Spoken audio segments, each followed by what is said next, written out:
And we have ninjas coming after us on the horizon. Flying ninjas. Flying ninja pirate things. There was, is the dragon just straight up called Smog? Mog. Mog. Oh, okay, Mog. So yeah, Mog, like, I had little interactions with that. I've delivered a package. Cronus had, like, some crazy ancestor hallucination going on.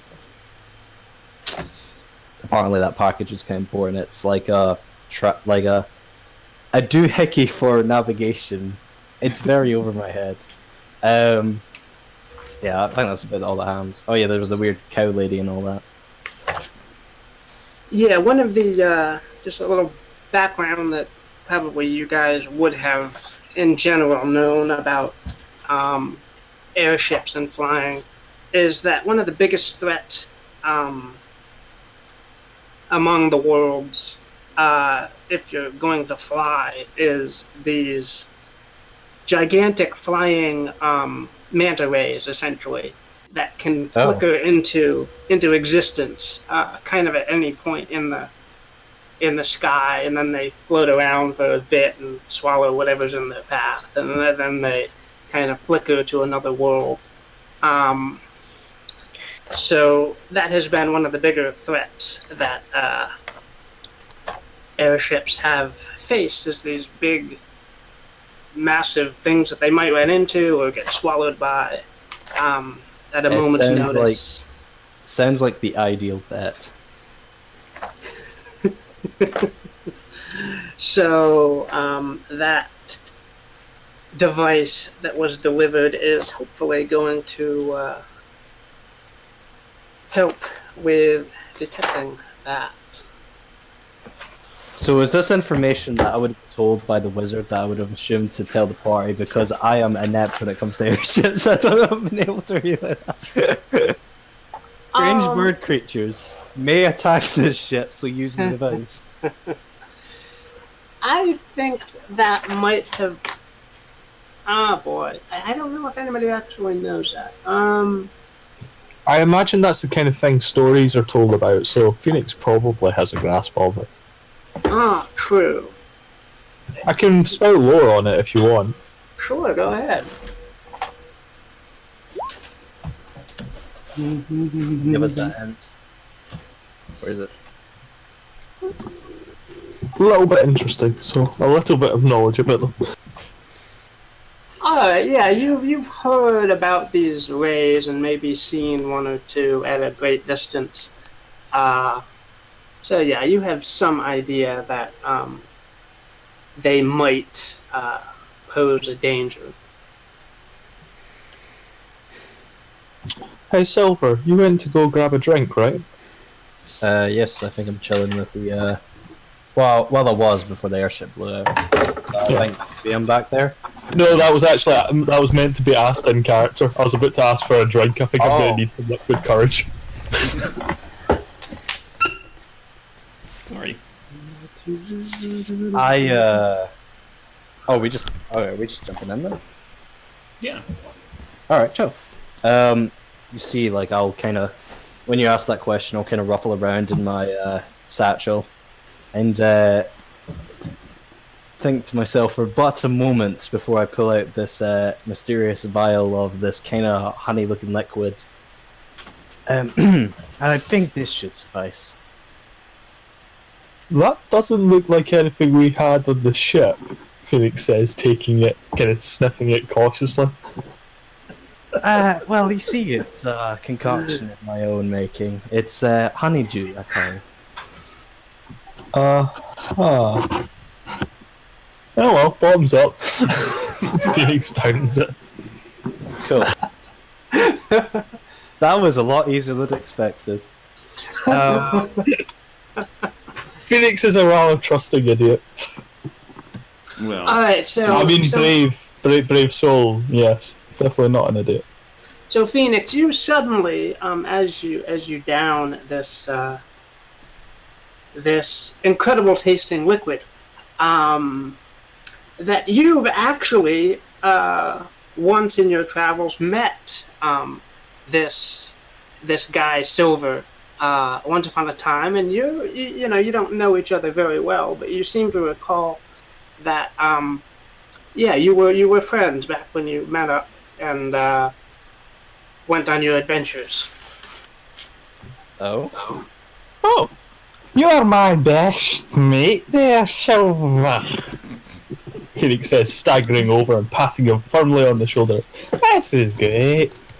Those aren't great, though. He points a very shaky hand, kind of that keeps swirling around towards the menace in the distance. There. I look over to I believe it was like a goblin in here or an orc or something that mainly runs this room. Grabnot, yeah. Grabnot. I look over towards Grabnot and I go, has he already had some that didn't actually have any, alcoholic content in it? I've not had too much. You can't take mine away from me. It's mine. Oh, mine. Just as I remembered you, Phoenix. Just as I remembered you. Oh, you remember me? Who am I? I don't remember me. How's the world spinning? Are we still on the fly airship falling? Uh-oh. And meanwhile, ninjas are here. That's what's worrying me. Yeah, he's just lying on the floor while we're getting attacked by the pirates. Good shit.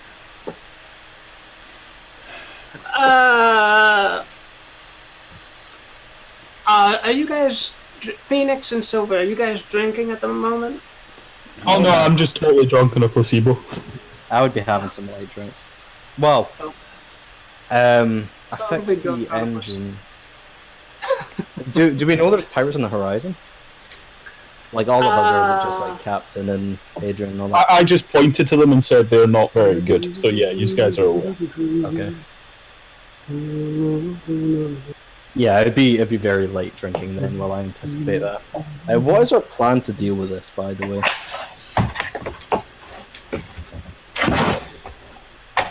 Navigator, 1 second, guys. We should drop the sky on them.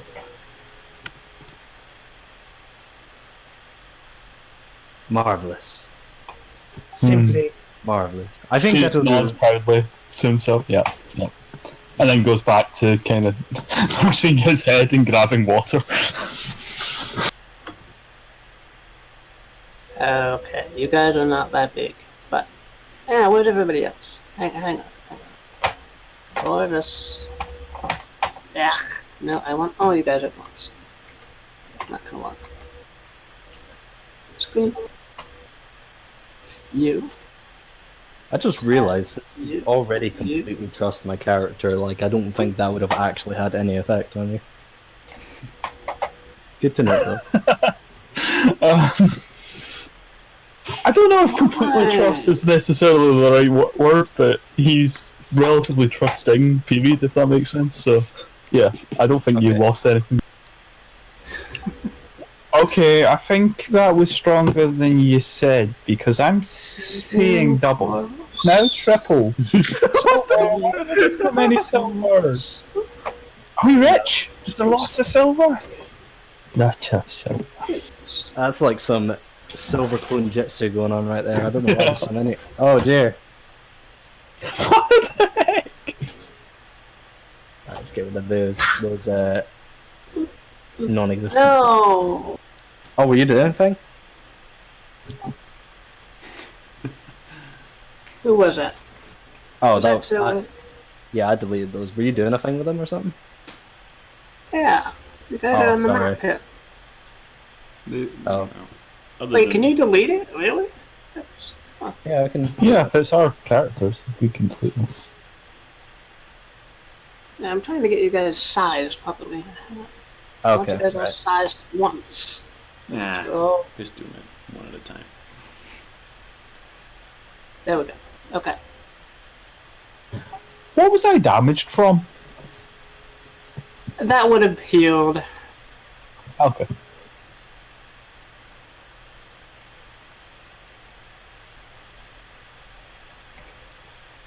Okay, so, you guys have landed on the island to repair the engine. Your gnomes have brought out all the mechanical equipment onto the shore beside the airship, and on the horizon is another airship with ninjas on it, and they are incoming. What do you guys do? Would I have had enough time to prepare my spells? Yes, and everybody is all healed up and... And remind me, prepare spells is 1 plus your level to the number of spells you get. Okay. Yep.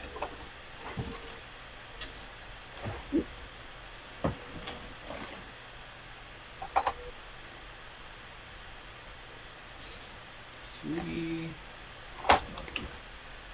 4, 5.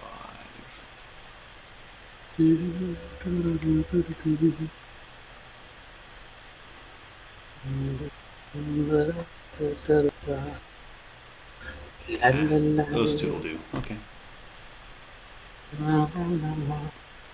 Now, given that ninjas are known for their stealth, do we actually notice them coming? You would have seen the airship coming, yes. Okay. And we would have known that they are dangerous, or are a threat, in which way? Right. We fly the not so jolly, not so Roger, blowpipe and kunai symbol. I mean, criminals do sound like fairly fiendish individuals if they're known for just attacking people, or if some people believe that they are being hostile. So I'm going to try and take my chances and hope that these ninjas are of somewhat of a criminal nature, and see if I know anything about the underbellies of the world and like ninja factions, I guess, or like people that that would class themselves as a ninja. Sure, go ahead. Roll for that.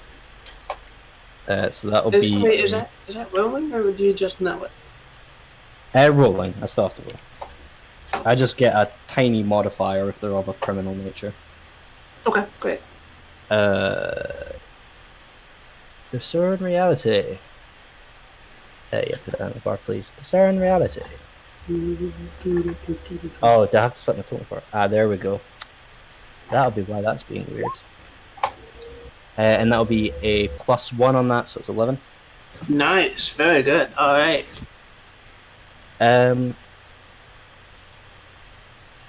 Oh no, was it spout lore actually? Okay, we can apply that to spout lore. Oh, sorry. Okay. I completely messed up. Do you want me just to roll spout lore? No, that's fine. No, we can use that roll. Okay, spout lore. You grab the spyglass from Boffin, who announced that ninjas are coming, and peer up at the oncoming airship, and you're able to discern that these ninjas have embroidered on their clothing the symbol of a rat. So, based on your knowledge of the criminal underworld, you think that these ninjas are part of the Brotherhood of the Rat, who are mercenary sort of types who occasionally take out kind of high-level contracts and perform their tasks with efficiency. I turn to Adrian, and as I assume it's like a telescoping kind of spyglass, or is it just like a straight up one? It's a spyglass you can pass from person to person. Okay, cool. I like take the spyglass away from my eye as I turn to Adrian with a less than a convincing smile. Yeah, and she starts laughing because there's a big old black ring around your eye now. No. Oh, snap. Frank, bro. Those gnomes are at it again. Oh, snap. Those gnomes. Ooh, as we all got hit by cannonballs simultaneously. Regardless, I turn to Adrian with a less than convincing look in my face, and I say, the Rat Clan ninjas. They are notoriously high-ranking bounty hunters that only go for the biggest targets. As I give a very, forced smile. I look around at our airship. Well, we're kind of the biggest thing on this island. So, what have you guys done to attract the attention of some of the biggest bounty hunters in the region? Well, they didn't show up until you showed up, so you did it. Maybe it was that package, as I looked at Adrian. I warned you, don't go near her package. She's weird.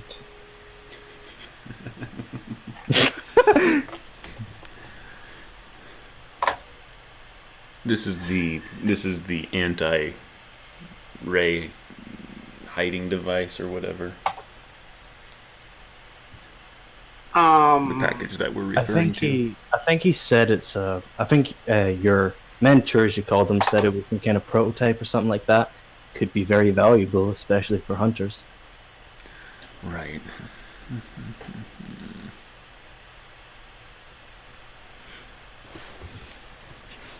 I don't. Maybe it is. How somebody could have gotten wind of our possession of it, I don't know. I mean, I went straight from the tower to here, so I didn't say anything, clearly. Right, nor did I, as far as I know. Now, what do we know about these, snake ninja thingies? Do we know who they could have been hired by, if they are mercenary type people? Do you have any known rivals? I mean, the entire city of Tyrium, who we stole the plans for this airship as a whole from. You know what? That probably could be it, to be honest.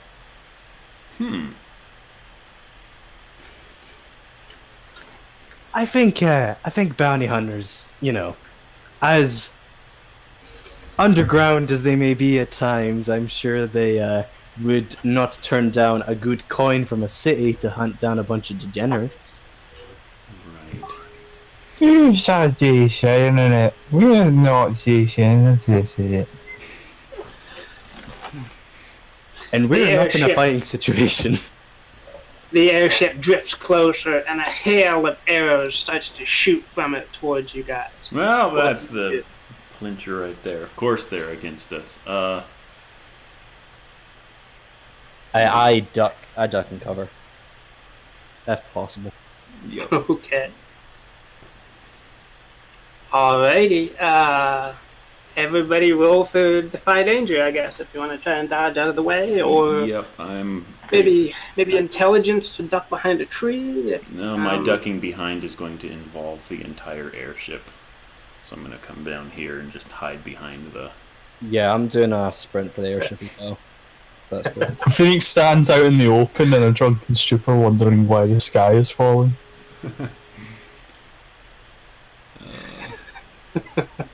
So is it still intelligence?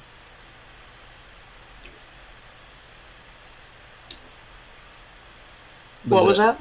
Is it intelligence you want me to do? You can. My god. Apparently standing out in the open was the best bit. Oh, XP though. Yep. If I don't die. I seem to come ever closer to the edge of death every session. I don't know, I think the closest you'll ever get to death is failing a roll to get through a mystical portal. That really could and probably should have been death. Yeah, that was DM benevolence at its finest. Oh Yep. man. Oh, it's perfectly safe, noble adventurer. Comes at the other end in pieces. Or doesn't come out at all, maybe he just gets lost in space and time forever.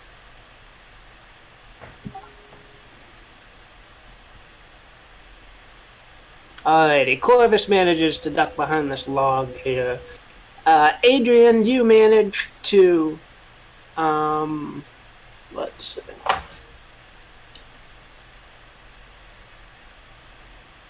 Did I barely make it? Yeah, I barely made it. Yeah, you managed to get behind the airship, but a glancing blow strikes your head, and you are stunned Okay. for now. Alright. Um, Yeah, I slumped to the ground. Yeah. Phoenix, you're out in the open, you're just sitting there, and the hail of Swaying as arrows comes at you, and everyone just kind of misses you as you sway there. Really do. Why? Why is the sky falling? Make it stop! Follow them guys, not me. Alrighty, and Silver, unfortunately, you take an arrow deep into your side, doing 8 damage as you try to scramble for cover, but are a little hair too slow and take the arrow in your side. Sadness. Alright.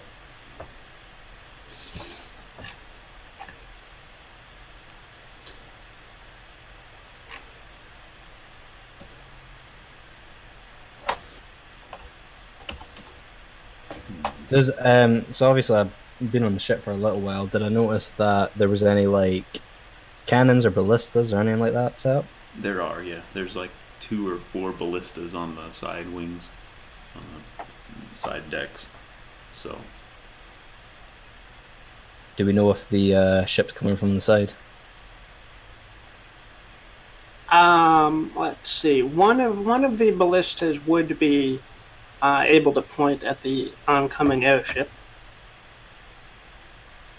Alright. I'm gonna try and scramble across the ship then and get into battle stations. Okie dokie. Let's see.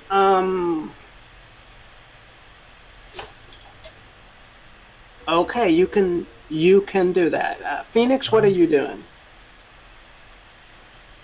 Just finishing up my next round, so Oh, are they? Is this where they are? They're on the airship, but yeah, they're about that Okay. distance. Yeah, my best friend Silver just got shot. I reckon now he don't feel so hot. There's no way I'll leave that be. He's way too important to me. He sings out in he actually sings now that he's considering himself genuinely drunk. But yes, it still has the arcane power coursing through it. So we'll go for healing and damage. Okay. Ooh, barely. Are you gonna double the healing effect, or? Yeah. I think doubling that healing effect would be so. Okay.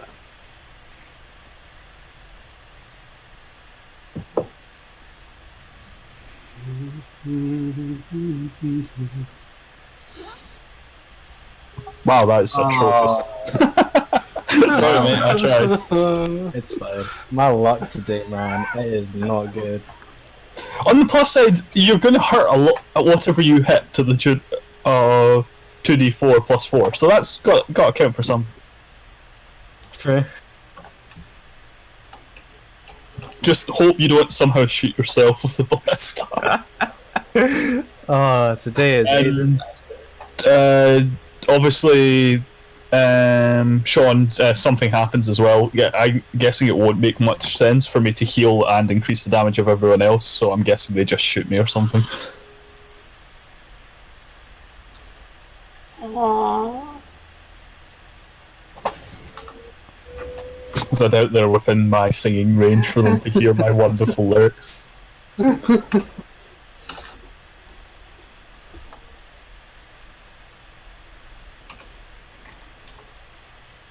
My God. Okay, Phoenix. Yep, you take an arrow in the back.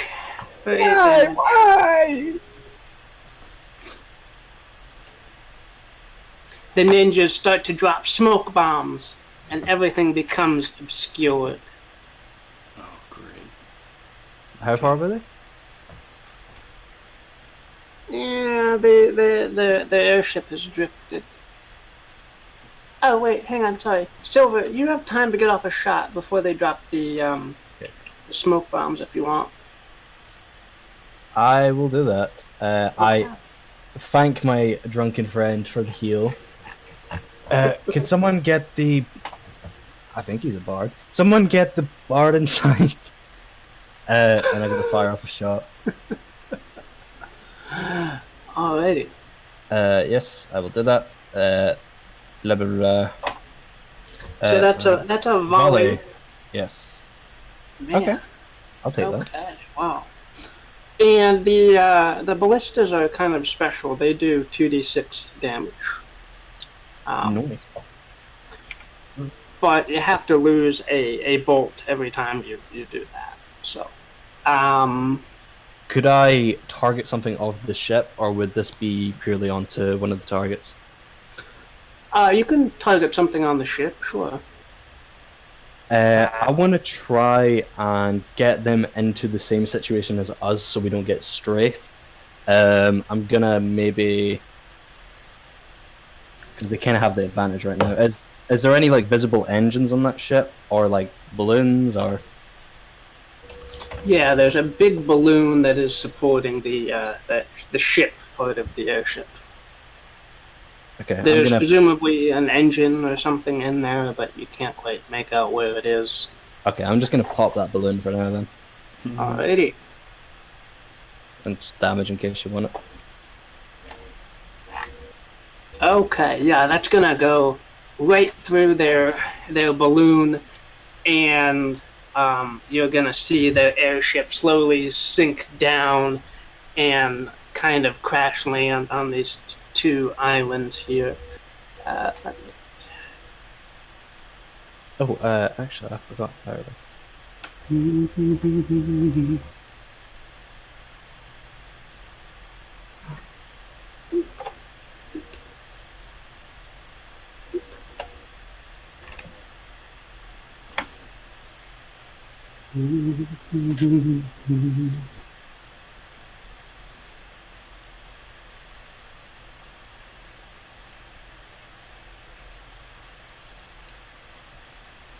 Okay, so this is a slightly different design of airship from yours, but you know it's I get that. Yeah. similar enough in purpose that you know the balloon supports the ship, and if it goes down, it goes down.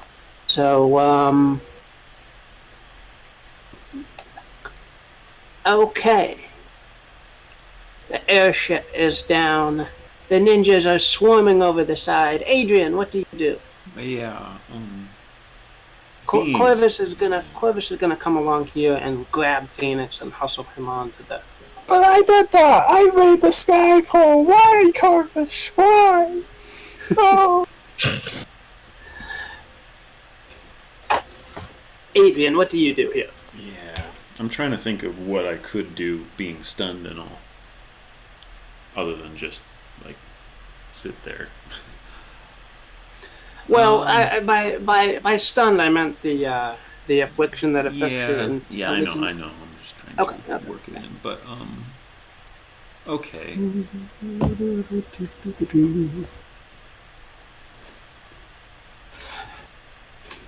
The ship has crashed at this point.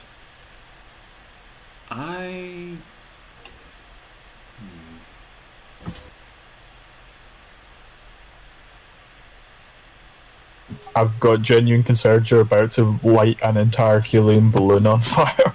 Yeah, well, I'm considering it, but I would like to save that. Actually, ooh. Is this helium or is it hydrogen? Black pajama. We could go on. We could go all. To be fair, they're crashing down into an island, two islands, reasonable distance away from us. We should be safe. Well, I mean, doing the visual math, it's like one ship's length away. I wonder. They can swim in a few minutes to, like a minute or so, to get to your island from where they are. Yeah.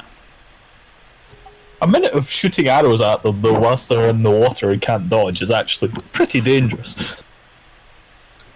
Good point. I'm gonna magic missile. Oh, can we see them coming? They have lit smoke bombs, so Right. the area between you and them is obscured Right. by dark smoke. Let me put that. I'm guessing once they start swimming towards us, though, they'll leave the smoke behind.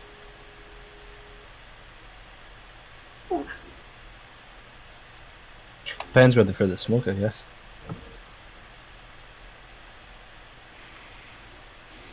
Nah, I don't like it.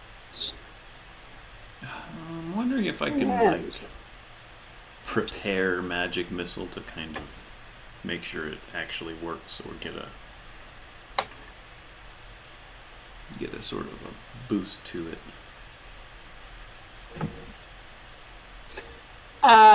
Let's see. You have the ability to enhance, to do maximum damage on a 10+ for your spells.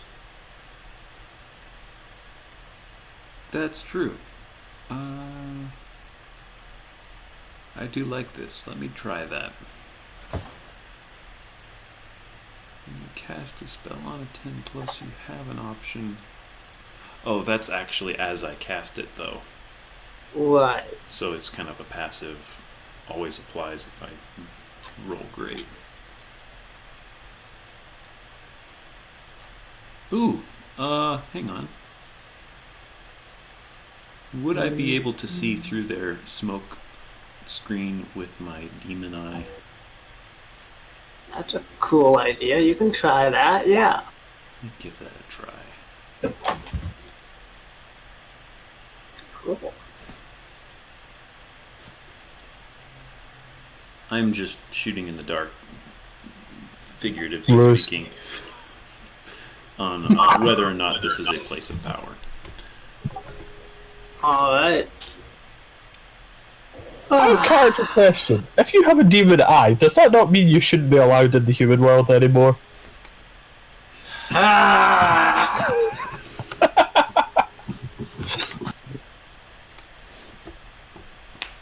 Oh snap. Thwarted again.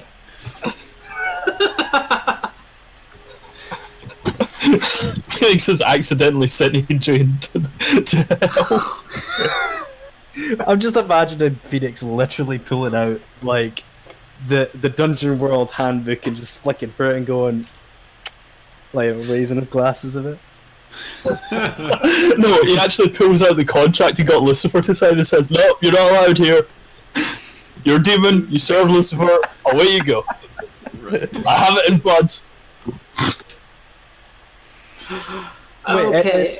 it's just the eye, right? So wouldn't Yeah. she like use the eye and then the eye would disappear or something? Like, how would that work? I mean, that's what I tried to make happen the first time it appeared, but I couldn't get it to go away. Oh.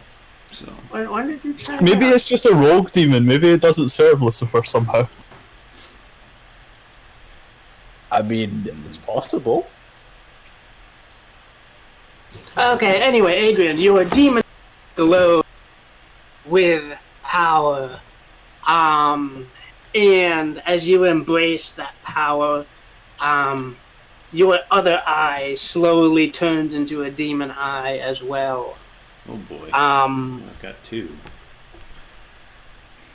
But you can see through the fog now. You can see the oncoming ninja swimming through the water toward shore. Yeah. And I suppose you could either interfere your companions to kind of show where they are It's a coming good out. idea. Yeah, I'll definitely go for that. I can see them, she calls out. And points and just Doesn't points. help particularly. Do you point it in the opposite direction? Yeah, something like this. Well, Oh Well- my goodness. I'm assuming they can't see through that smoke as much as we can, so I'm gonna use it against them. I'm gonna jump off the ship. I'm gonna run into the smoke. Shover, no! Actually, in particular, I'm gonna go into this bush Okay. and wait. I pull out my short sword, by the way. Okay. Yeah. Yeah. All right.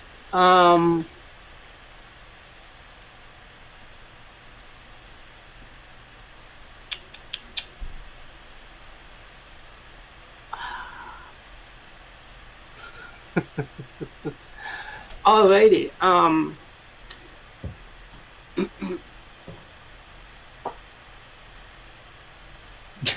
Bumps into ninja. How do you do, fellow ninja? Alrighty. You, Silver, as you go into the fog, you hear the very faint splash as ninjas start to come ashore.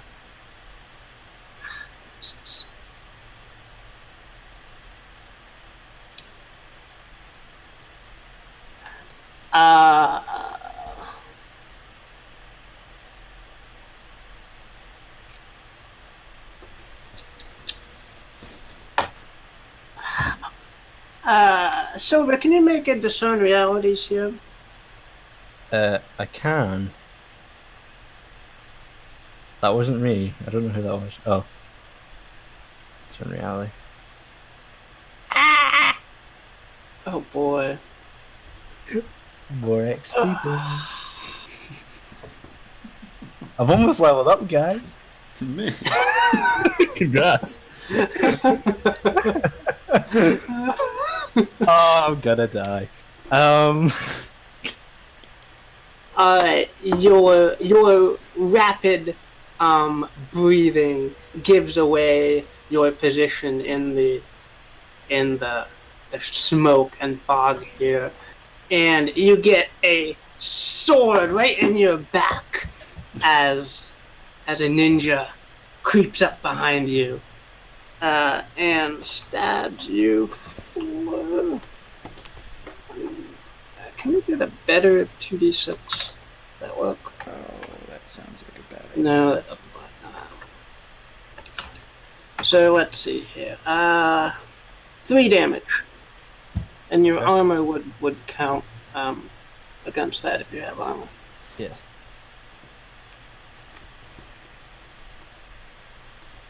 Is this one called out my location, or has he kept quiet about it? What's that? Has he called out my location, or has he kept quiet about it? I mean, you can scream as that sword goes into your gut. Yeah. I'm gonna try and keep that quiet and just handle this one over here. I don't want to attract more. Does anyone else want to do anything? Yeah. That yell out afterwards was actually me launching a vicious kick-off in the air. Ooh. Oh. Cool. Because technically I don't actually need to see somebody, they just have to hear me. Man, that's true. All right. So I will go for that and see what happens with it. Man, Choose a target who can hear you. Yep. Okay, Oh, so man. pretty much, one of the bandits goes, stabs him. One of the other bandits goes, he's over there, and shoots at the one who's just stabbed Silver.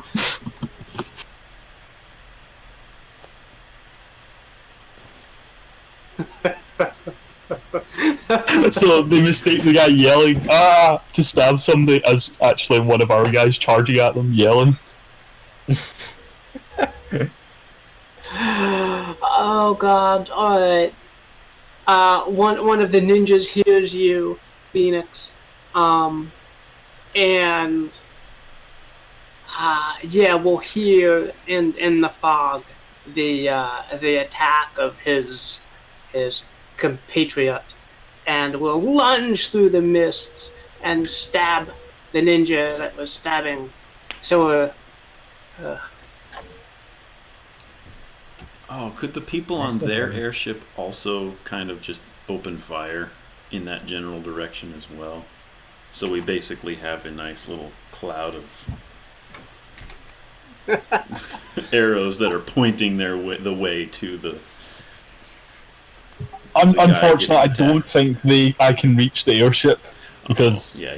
the yelling from before wasn't able to reach them. So, plus you dragged me inside, so now I'm stuck inside and have to yell through walls or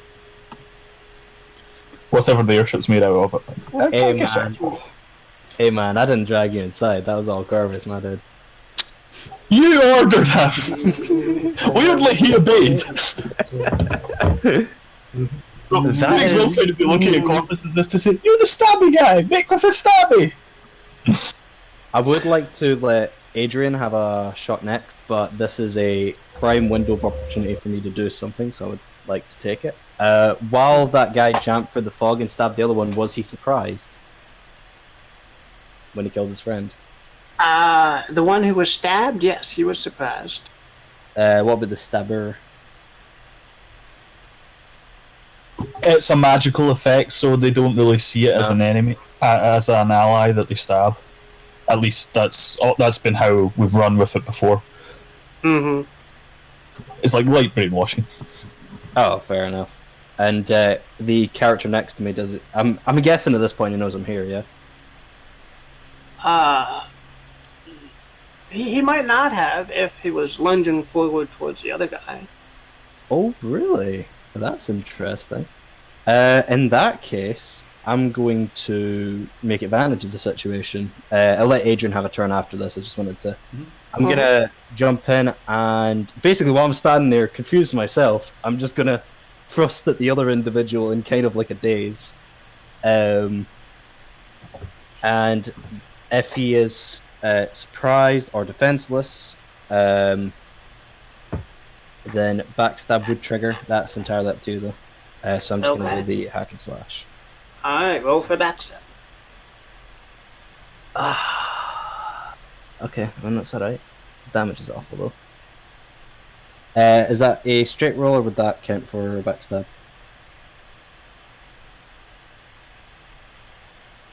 That would count as a success, but you're going to have retaliation unless you pick an option in your backstab to avoid retaliation. I think you can do that. How does backstab work, guys? Just for those of us who aren't using the... Yeah, I'll just copy and paste the text. I should set a macro for that at some point.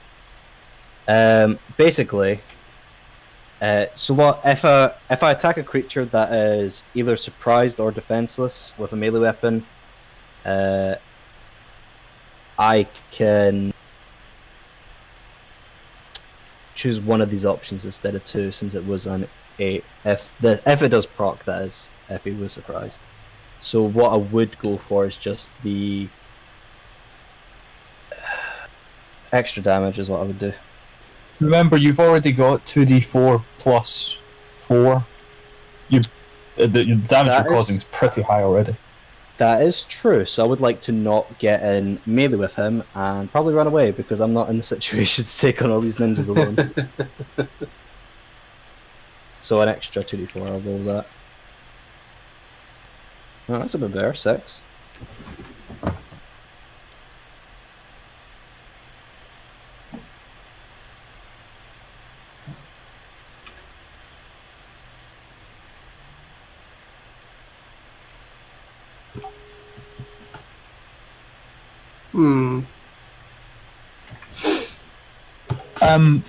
Were you getting the 1 for 6?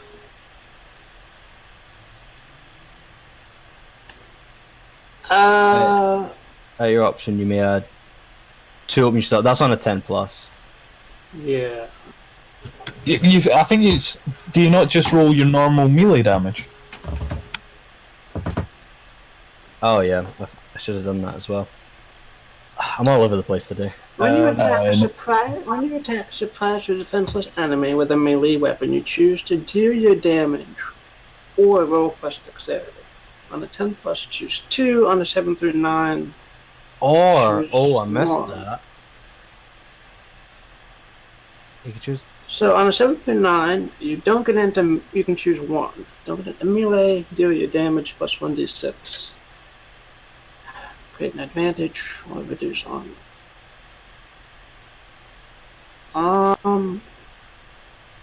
So it sounds like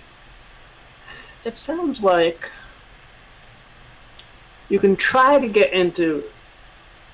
You can try to damage them, but if you don't get into melee with them, you don't actually clash with them, because one of the options is deal your damage plus 1d6. One of your options is you don't get into melee with them. So you can either deal your damage or not get into melee with them. Oh, choose to deal your damage plus. So would it just be my straight damage, or would it be the 1d6 on top of that in that case? It would be the damage plus 1d6. I think Okay. plus. Yeah. Alright, fair enough. Well, I did already say that I was just gonna not get into melee with them, so I'll stick with that then, for now. Okay. Just to be fair, since I didn't read that properly.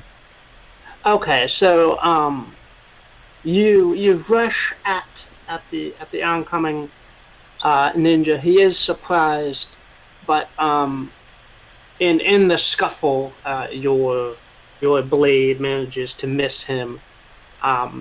He kind of fumbles tries to fumble his sword out of his former companion, but it's stuck on a rib, and you're able to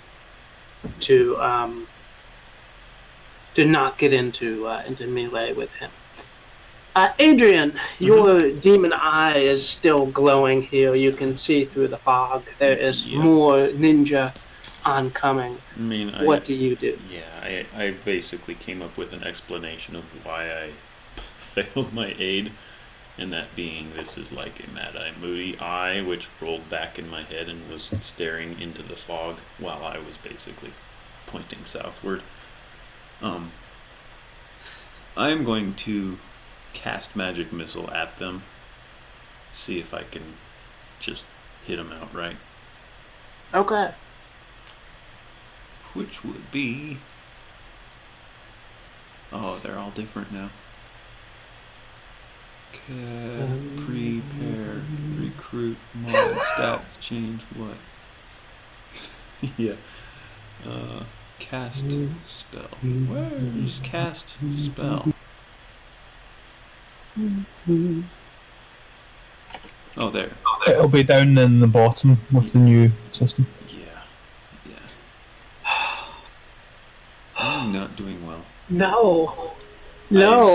I'm Could basically we standing argue the that wrong way. Corvus, who hasn't been doing anything, could aid for this? Because he has just been sitting back since he dragged me back. Yes, I do tend to forget about people who are not actively doing anything. Yes, Corvus, let's try and make No, Adrian, this way. He leaves her around. Turns you around so you point in the right direction. Okay, Yeah. yes, it will help. Cool.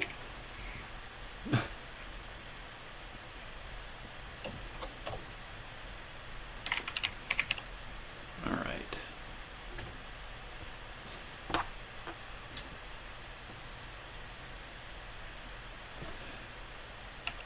And I suppose it's just a deal damage. Whatever that damage for 1, 2, 3, 4, 5, 6, 7.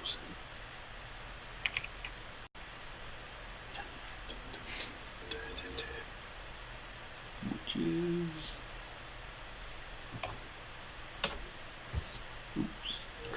Alright, Corvus, as he directs you, your attack, Adrian, will take a kunai into a gap in his armor, but he'll wrench it out and still manage to direct you. and I do What was your damage? 2d4. Okay, 8. Alright, great. Do you want And I what is my option? Spell succeeds. I attract attention. No. Yeah, I'll attract attention. That seems to be the one I'd rather give up.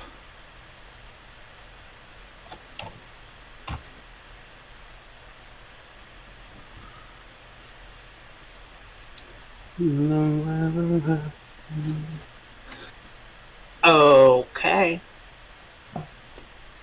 Alright, your magic missile blasts from your fingers. The darts of magical energy will blast into one of the oncoming ninja, and it will fall to the ground in an unmoving heap. The remaining ninja that was with him will give battle screams and charge out of the mist straight towards you, Adrian, through the piles of machinery and etc. that's laid out on the flat ground here. Yeah. So you've attracted their attention. Got it. And brought them out of their... True. out of hiding. True. So it was a good thing after all.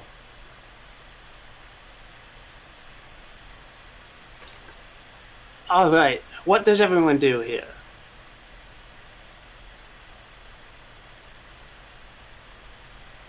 And I would love to run up and try to take my weapon that I've never actually used in physical combat and try to use it against them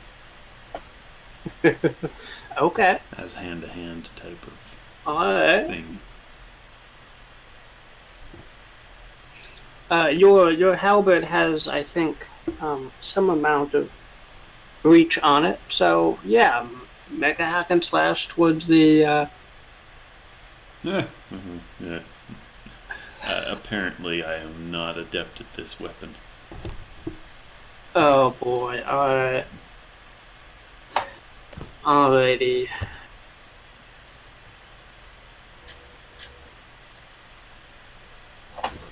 All right. So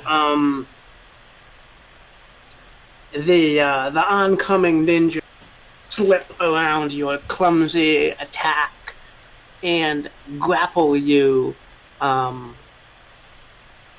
a headlock, holding you immobile. Oh, how about he grabs me and then drags me back into the fog? I've been kidnapped. No. Oh, I like that. Yeah, sure. Cool. All right. You're in the fog.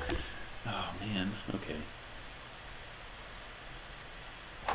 You suggested it. I did.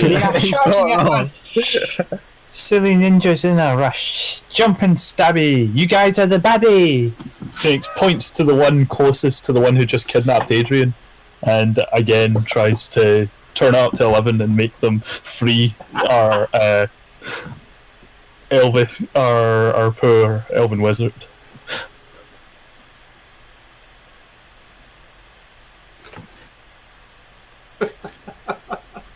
Alrighty, roll for that, Phoenix. Cool. Oh, wow. Wow. I didn't even see that. Man. Bards are persuasive. Alrighty. Your amazing musical talents will befuddle the mind of the ninja that is closest to the one that captured Adrian. It will turn on its dear companion and get it in a headlock. And just keep dragging as I finally fall away and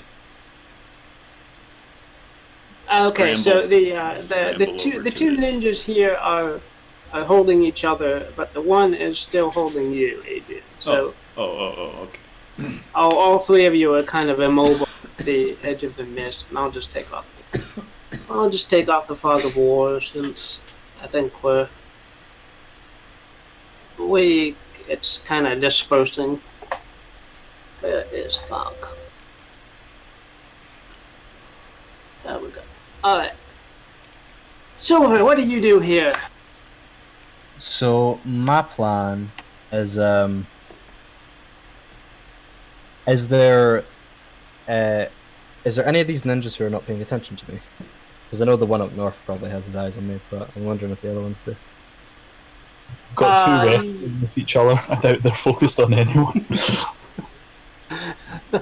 The one to the north does have you in his sight. He's kind of looking around for some way to take advantage of your position. And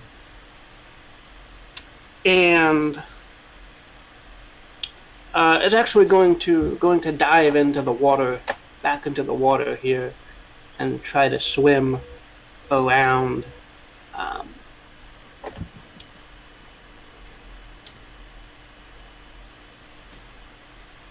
Dude.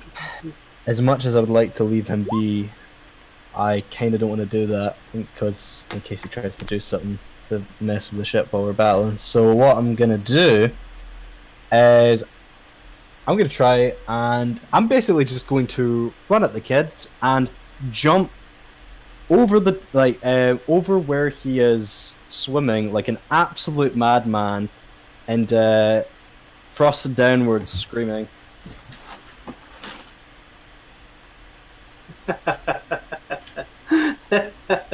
This was a bad idea. All right.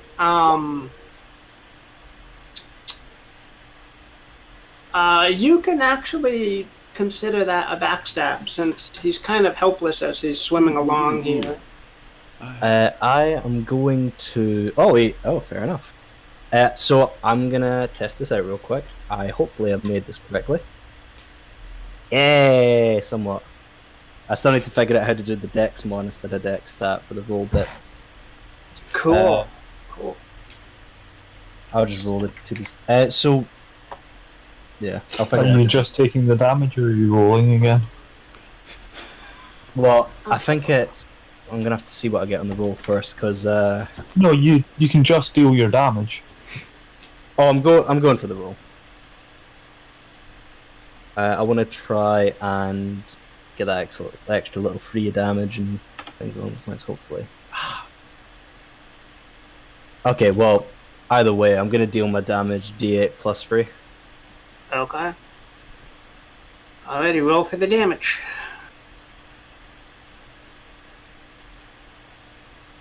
Man. Okay, so that's 10 damage. Nice. Yeah. Alright. You make the mad leap off the airship, descending down onto this helpless ninja as he. I have a really cool visual of Silver like diving feet first into the water and then bobbing back up to the surface, and on his way back up just like gutting the guy from underneath. Like a shark out of water. Sure, we can go with that. I think that would be the least expected way for him to take damage, probably below right now, so it works for the backstab too.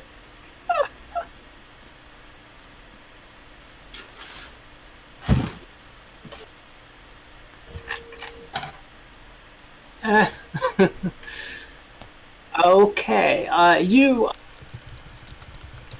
deal your damage. As the death creeps into this ninja's eyes from your horrible stab, Silver, it's going to clench its teeth and drive its sword into your gut. Who knows? Not 13, but 7 damage. Okay. And then the life fades from his eyes, and he goes limp on top of you. Cool. I'm okay, guys. Don't worry about me back here. Phoenix and Adrian, the battle continues on land here. Mm-hmm. Let's see. Again, I kind of nudge Corvus, point to the two that are in a headlock. Extending spear? The stab. It's hilarious. Our fighter does less fighting than any of the rest of us, even when he's here. Oh dear. Fair.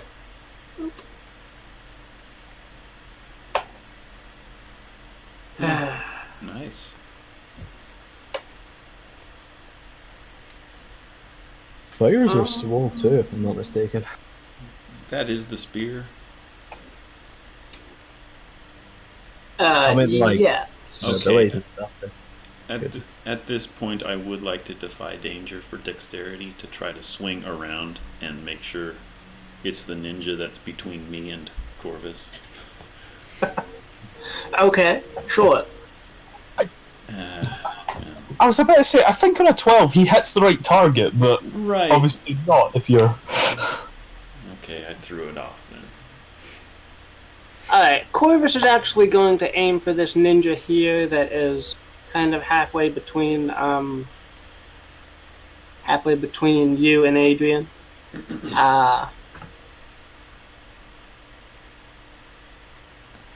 And kills it.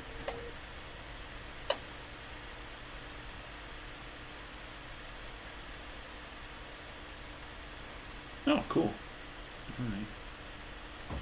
Meanwhile, Adrian, you still have the guy grappling you and Yep. the ninja grappling that ninja. Yep. At this point, I find myself in physical contact with this creature. I would like to try to charm it via Wow. cast spell. Well, Adrian, you're gonna make a level probably. That's Yeah. no. What is this, 3 now? That's not how you brainwash. This is how you brainwash. And Phoenix tells her about how the brainwashing is all about the talking and the looking and the tone of voice. And essentially that's going to be his attempt at aiding her in her brainwashing attempts, because he's clearly much more knowledgeable about that. Yeah. Agreed. So this will be +1. Hey! Oh, good. Okay, so Adrian, with the help of Phoenix's amazing advice in brainwashing people, your spell does succeed. So what? Okay. I'm basically befriending this ninja that's grappling me, and I lean back and whisper to it, "Let go. I'm no danger to you." And then try to slip free. Yeah.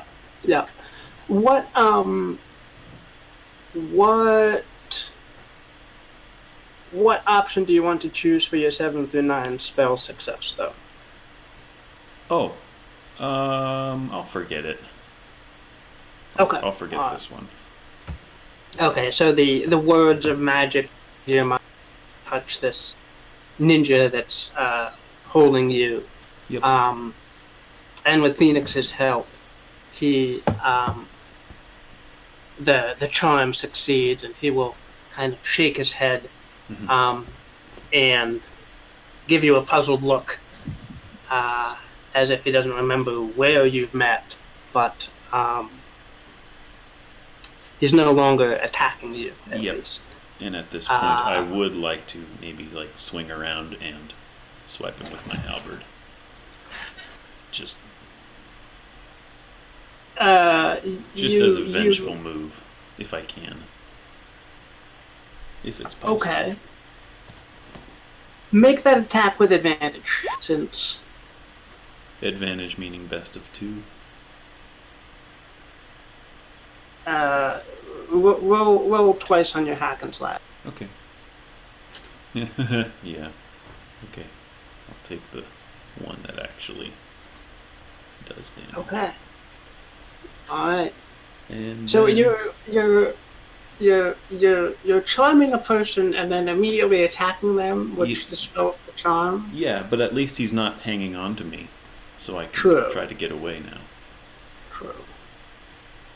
And damage of 4. That's pretty good. I'm surprised that the halberd only does 4 damage, but then again, I didn't necessarily... Remember, you're a wizard.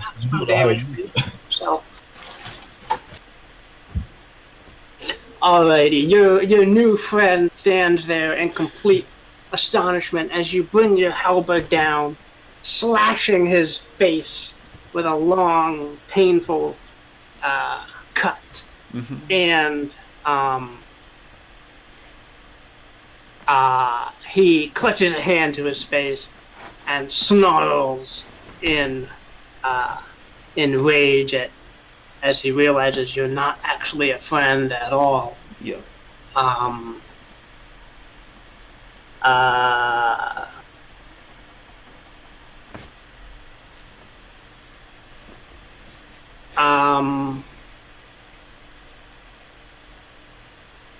He will...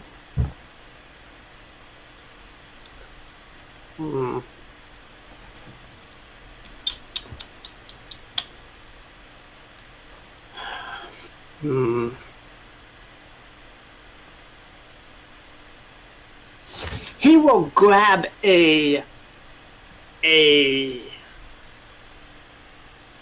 needle from his belt and fling it at your neck. Adrian, you begin to feel drowsy and sleepy as this... Am I able to spot it quick enough to try to dodge it? No, you just attacked him. Right. You're kind of off balance. Alright. Yeah.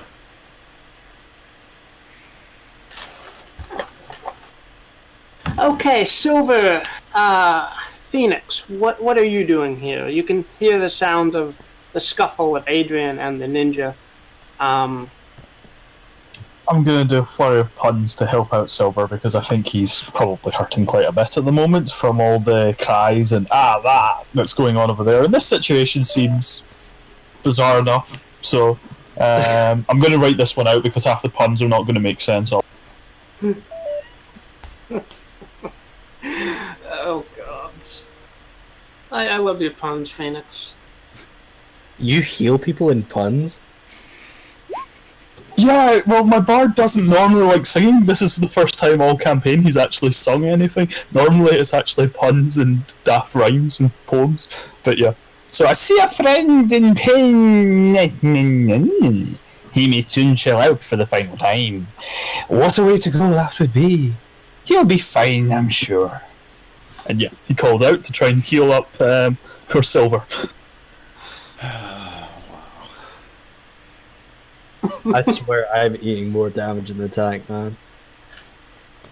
Oh, damn. Oh, nice. On the other side, these guys are getting tons of XP, and I'm just sitting there going, nailed it. Aww, where's my XP?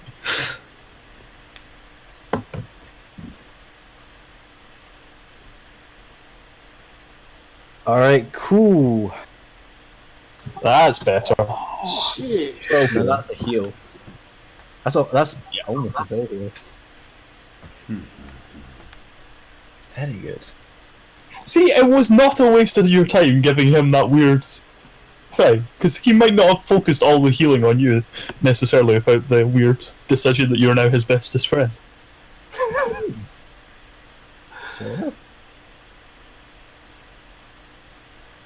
I guess for the next one, we'll go with the damage again, so pretty much any backstab or any attack will probably kill something. Okay. I'm gonna pop up like on the edge of the water. I do not think I will be able to close that distance logically. So what I'm going to do is I'm going to pull out one of my little. Actually, what weapon was this ninja using? The ninja has a bunch of throwing knives on him and a short sword. By the way, after the combat, I'm totally stealing all those throwing knives. But besides the point, I'm gonna take his. I could be sensible and throw a throwing knife like a normal character, but let's be real. I'm gonna take that short sword and I'm gonna like pop up like on the edge of the water, and I'm just going to yeet that short sword at one of those ninjas over there.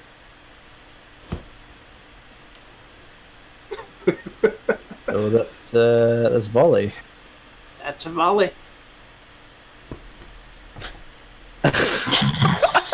Watch out, Adrian. Watch out, Adrian. The sword just goes flying end over end and then splashes in the water.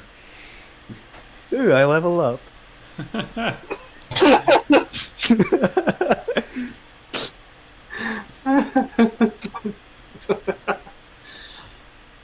Like, literally at least 6 of those points of XP have been just from failing for these last 2 sessions. It's glorious. Yeah, I've never seen anyone, because it's not like you're just rolling bad stats. You're the +2, you should do well on that.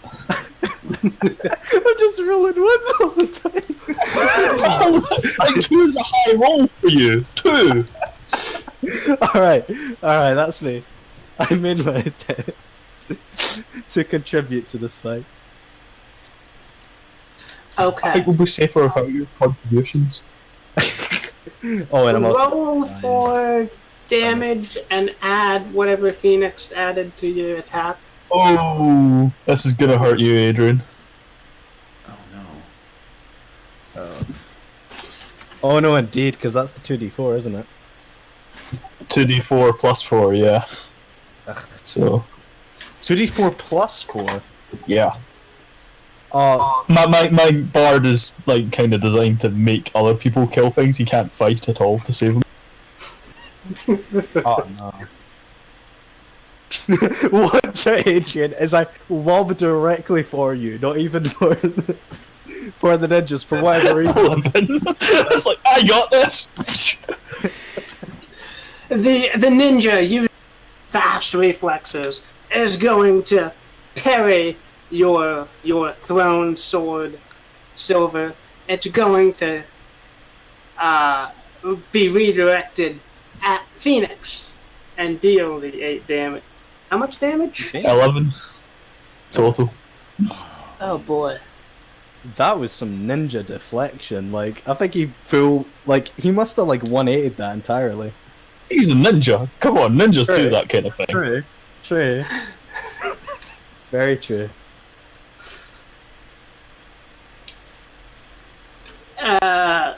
Phoenix actually, it's only going to do 8 damage. It's going to lose a little bit of momentum in the deflection. But yeah, you get a short sword in your shoulder as you're standing there. Sorry, me? I'm not outside. How does he deflect it through the wall? He's that good with his deflection, man. That good. Okay, Phoenix, you're inside the ship. Yeah, Corvus dragged me inside when Silver ordered him to do so. So I've just been yelling at things from. And wait! You've been singing through the walls of the ship. Yeah, they just have to hear me. I mean, I can take the hit. I'm not that fast if you wanted to, but I just thought I was hiding. No. It's fine. If you're inside, you're inside. Okay. The redirected sword is going to go up in a high arc and scratch the eye of Maug, who is kind of perched up top watching the battle. Oh no. Well, I mean, he likes us.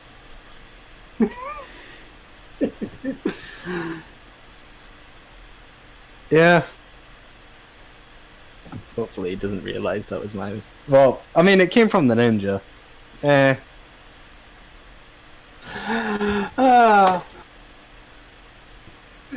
Maug is going to roll and descend down, firing a blast of poison in a blast towards the region where that attack came from. Yeah. Do I have to roll for Constitution on that? Yeah.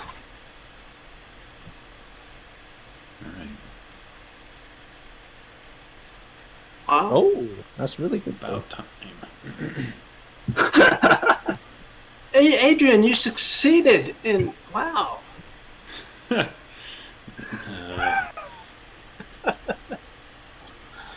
Alright, but do the ninjas survive? What is the damage for a dragon? Dragon. I will find you.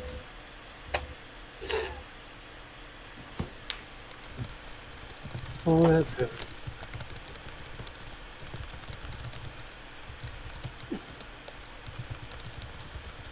Sorry, guys, I stepped away for a minute. What did I miss? Where did the sword go? What's happening?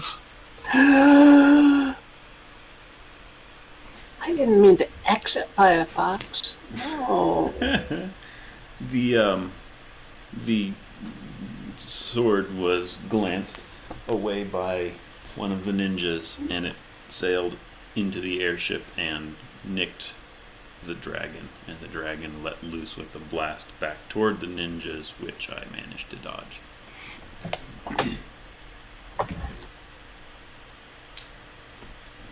Okay. And I'm trying to remember how much damage dragons do. Can somebody roll 1d10 plus 5 while I log back in?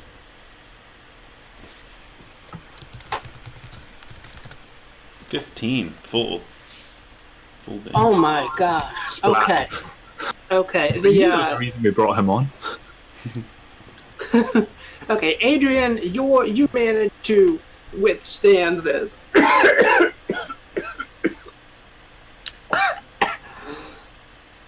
Oh damn, dude, you alright? I'm okay. Damn, Sean, you're sounding rough. You sure you're fit?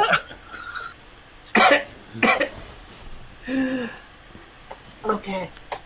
The two ninjas melt under the pillar of poison being shot at them by the angry dragon. Oh.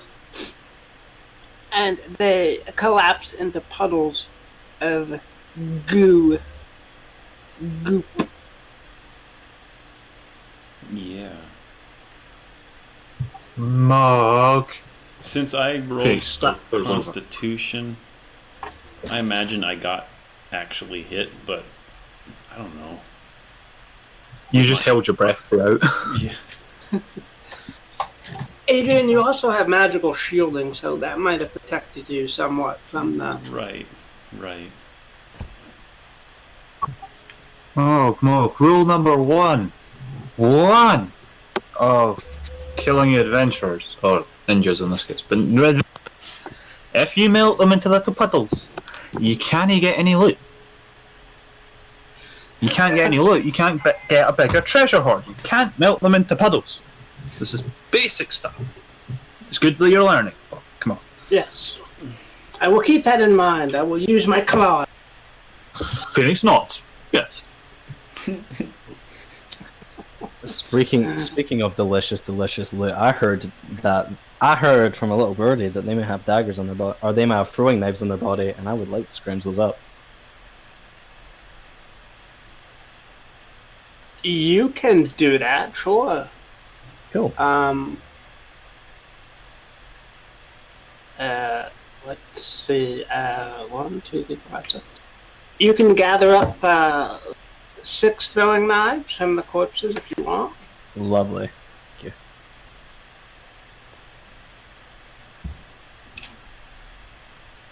you.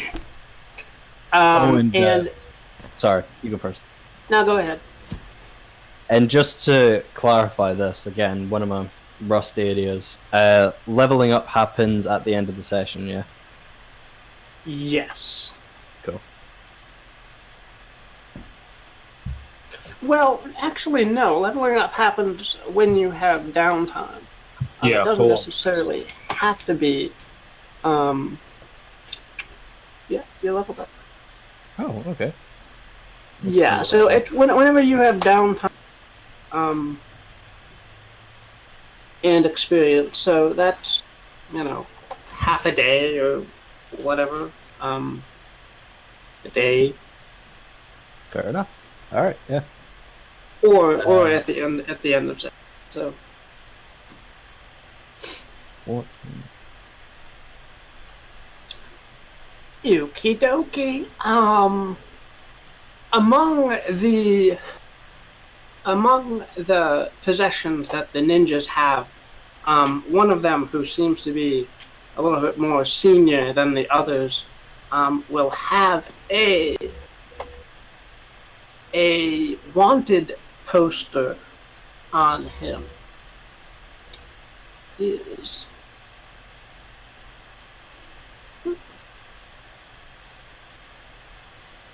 where'd it go? I will find you. That is.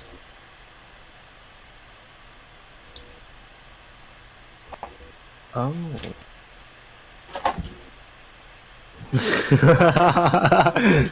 I'm genuinely disappointed it doesn't call me by my stage name as the clown. I have genuine... Oh, also, for that kind of money, we should really just turn ourselves in and then bust ourselves out again. That's absolutely what I was thinking. I'm like, that is great gold. Can we have that? I was bang on the money that they were totally after you guys. I'm guessing this is probably something to do with that, say. I mean, Chances are. we have silver, and silver's not on this poster. And silver is good at lockpicking, I imagine, and other... You're making a stereotype there. How dare you? No. I'm thinking if he took us in... Judging my best And friend, then- Shilpa. Like,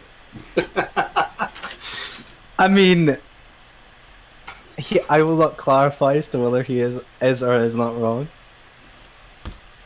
Don't give in to stereotype, Silver, Phoenix says whilst leaning against Mog and patting him on the shoulder as if he is Silver. Silver just gives him a smile and a thumbs up.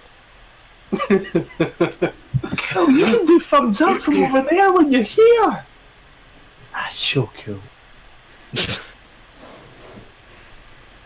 Mog will kind of come over to you at the wanted poster and say, we're not on this poster. We could pretend to turn them in. That sounds like a very dangerous scam that can go wrong in so many ways, and I'm absolutely on board for that.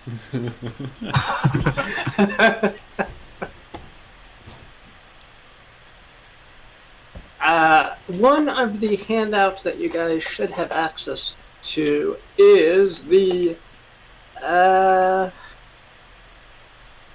it's under in town general gear and services. So if you want to spend that gold, there is the handout of all the stuff you might be able to buy. And let's see, what could you buy for 5,000? You could buy 2 houses. Oh, Yeah. that'd be nice. How much is a airship? I just had a question. Yeah. We just killed an entire ninja horde, and their crashed airship is not too far away. Is there a chance we can loot that for everything? We need spare parts. Shit. That is true. I didn't think of that, but That's why I'm the brains and you're just stuff silly, well, twirly stick person. Phoenix nods. Someone needs to help our friend here. Perhaps get a little bed rest. I'm not tired. I'm not tired. I'm not tired. Phoenix says, falling onto the ground and like having a little 2-year-old temper tantrum. Regardless, would you like me to go on that ship ahead? I mean, ninjas are very crafty buggers, as well as most groups of the lower end society. Perhaps they might have laid some mischievous devices around the place. If I scout ahead, maybe you just won't stumble on them. I mean, I don't think anyone's looking to lose a leg, right?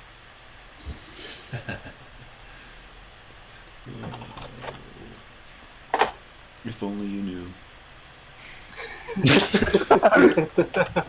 I'm not legless. I'm just slightly tipsy. Just slightly.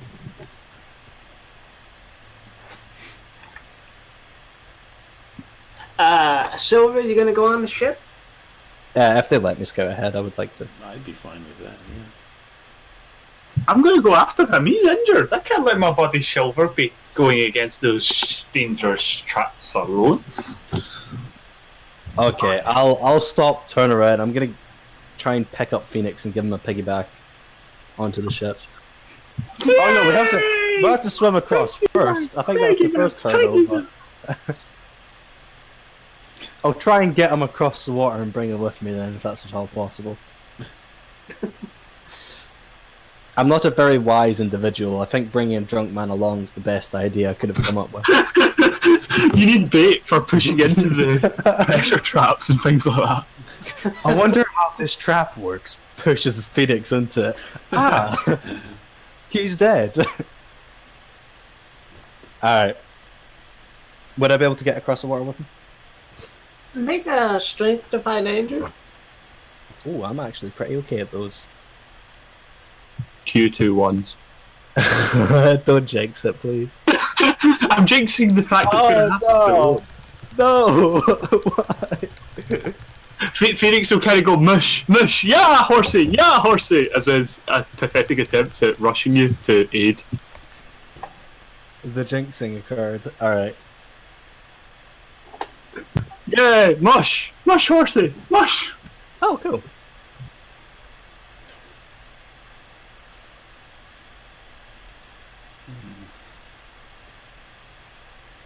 Words of encouragement from the drunk bard.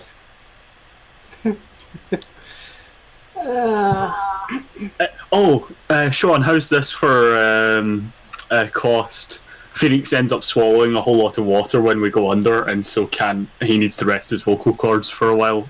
Not in terms of speaking, but in terms of magicking for the. I want a shark.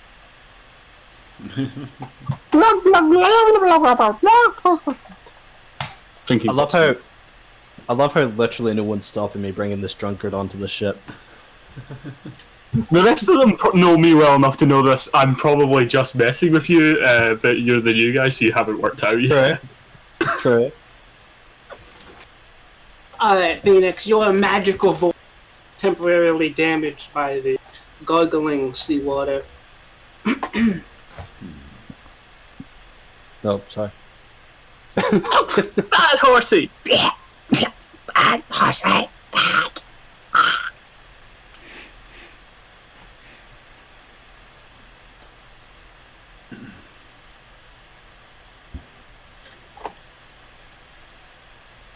Phoenix soon staggers off of the horsey and just kind of lies down on the sand on the other island, taking big gulps of sweet glorious air. Alrighty, the layout of this airship is similar enough to your own that you're able to navigate fairly well on it. What do you guys want to do while you're here? I would like to discern realities. I let my friend rest up while he tags along, not it's up to him. But I would like to, while I'm aboard, discern realities. Okay. Actually, do I just straight up have a wondering if... Oh, no, that's not what I would want to do. What I would want to do is trap expert. So that would be a roll plus dex. I haven't yet made the... Really? Why am I in these macros? Okay. I'll discern realities just to make sure he doesn't walk into a trap before he notices it. Okay, so that's what the thing does. And I'll set up another map for that one. Alrighty, there is a... Okay, cool. Yeah. Wow. Right, both failed. Both faced it. Goodness. Okay.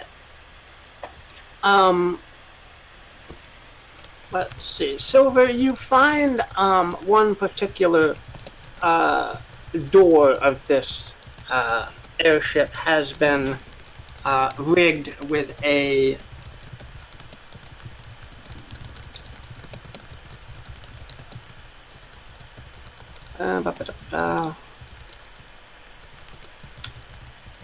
I'm sorry, you get to ask the questions.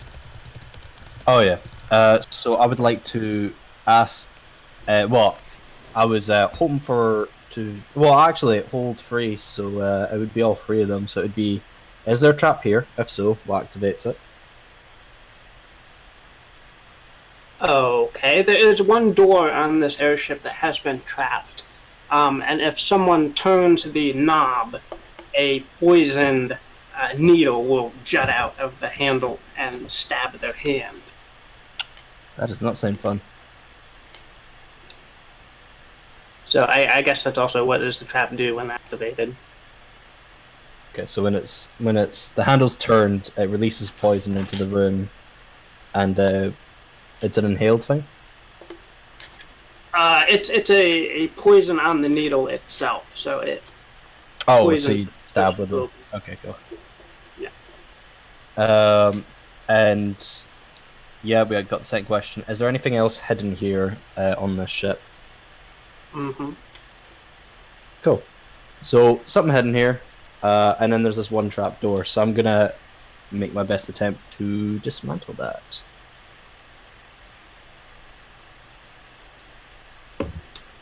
Alrighty. And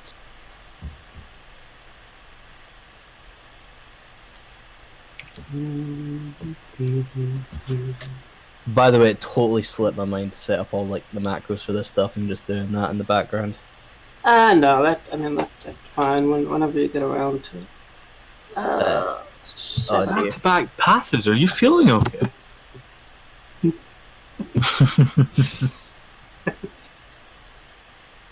Okay, let's go with Phoenix's discern reality first. Cool. Phoenix, what questions are you going to ask here? What here is useful or valuable to me? I guess because we want to find that valuable thing that we now know is there. Okay. Yeah, searching around, you managed to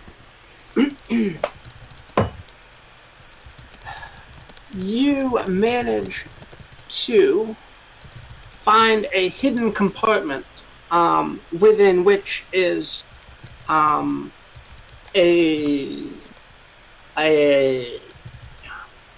pouch.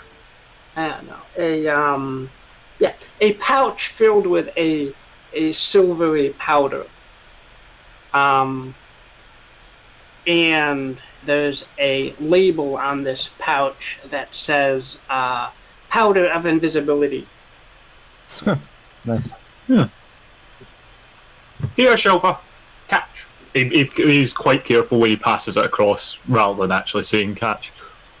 This is for you. So yeah, I'll take the powder for a moment before reading it, and you see like me you see Silver pause for just a moment before he like squints his eyes and like tilts it to the side and looks back at you. Are you still wobbling around, or are you just standing up straight now? Probably standing up straight. Given that he walked in and just went all elf eyes and just scanned the entire area before pulling it out with a surprisingly quick ability. You see, Silver glances at you just for a moment before he lets out like a long smile and a hearted chuckle. You were putting that on as an act the whole time, weren't you? Maybe a bit. But you got to admit, a lot of the puns and rhymes were really clever. Well, I can't contest that, I suppose. By the way, I might need more healing in case I stab myself right now, as I try and wedge a screwdriver into this doorknob. I'm going to kind of position the adamant shield that I've got so that it takes the hit if it needs to be. Does that seem reasonable? Just as a backup, I reckon he'll probably do fine, but I'll give him that. In terms of the other questions, I guess...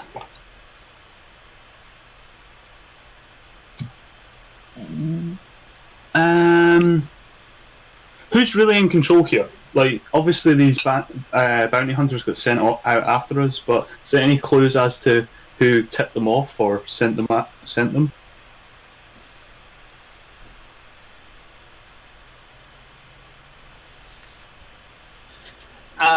Right.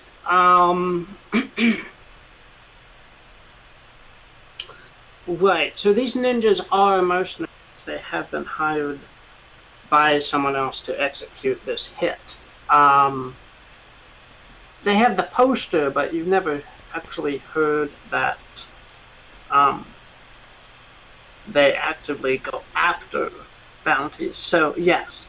You're going to hear kind of noises behind the trapdoor here, and surmise that maybe someone is behind this this door here,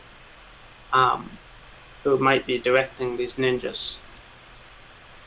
Okay, I will warn my slightly less able to hear. He doesn't have the pointy ears friend here about the noises beyond the door. Should we possibly get the others, or? I pause at that, and I begin to like winch my body. Like I begin to like push my body downwards more towards. Is there like a keyhole to this door? Or is it just like a solid doorknob? No, there's a keyhole. Okay, I attempt to have like an eye through it then.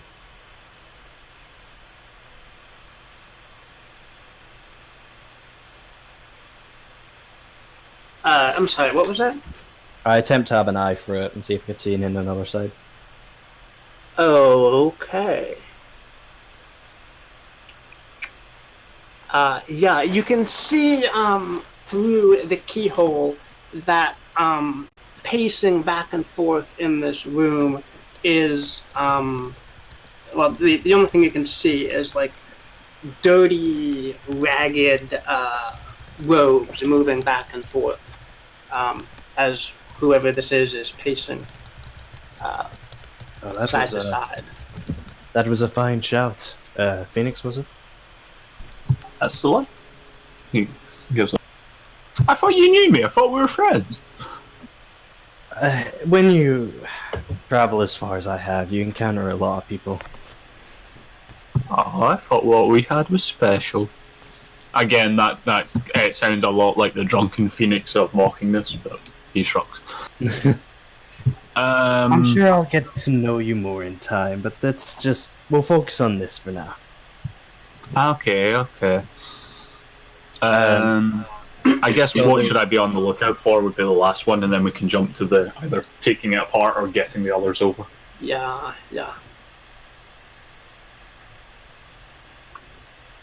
What should be on the lookout for?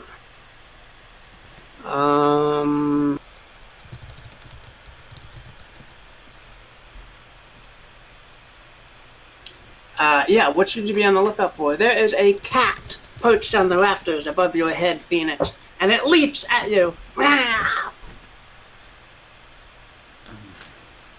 Oh, Kitty wants to play! I catch the cat and start petting it very comfortingly. Who's a good kitty? You're a good kitty. Yes, you are. Yes, you are. And yeah, basically I'm going to try and defy danger by being very charismatic and animal friendly. Also, how is this like a reward for doing well on the test? But yeah, I'm going to try and go soft kitty, warm kitty, and yeah, all the other attempts to placate this clearly vicious beast. I mean, you may get a free cat out of this. I think, that might. And that is true. But I already have a dragon. Cats are kind of low in the tome. Ah, close. My bestest friend Silver could help. Ah, yes, perhaps. So. Okay. In fairness, I'd probably be still looking for the door by this point. You can pacify the cat, but it's going to make noise, which will alert whoever is inside this door. Do I get to keep the cat going forward? Because the ship needs more people on it. Yes, it does. Basically, the plan is to have a menagerie of every fantastical creature, plus this cat, for whatever reason, assembled on the ship, and we'll be a travelling zoo circus. Fantastic creatures in the one airship where you can find them all. Yeah, something like that. If you're willing to put in the time and effort to get this cat friendly towards you, yes, you can potentially. Okay, I will add it as an objective to be looked into. I mean, if we collect enough animals and stuff, we could rename it to Burtock's Ark, and then the poster would be completely incorrect. We could change our flag and everything. That's true. Alright, well. Adrian, what? Actually, Silver, so let's go back to Silver briefly, because he did successfully pick the lock. Okay, Phoenix, Silver, you have the option between that needle pricking your hand or whoever is in there hearing that you're picking the lock. So which do you pick? I think the cat's already a dead giveaway, so I'm probably gonna have them hear us and just I think the plan's to bullet at this point, boys. Okay. Alrighty. Okay, so you manage to pick the lock. The door starts to creak open.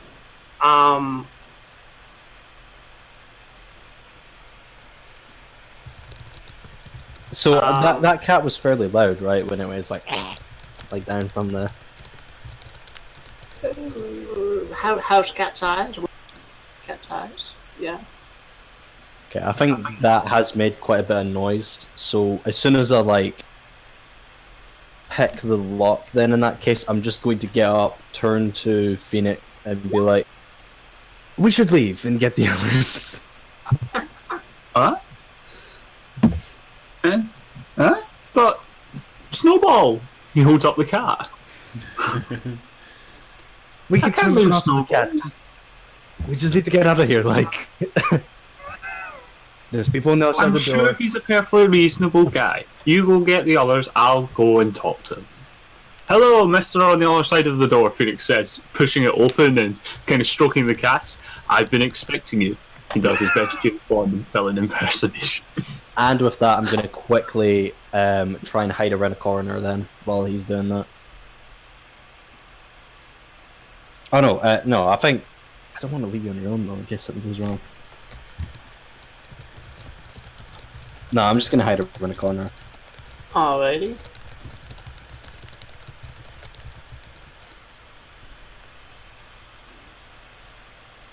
Kitty. Okay, so we'll make a make a defy danger silver since you were right against the door. Okay, sure.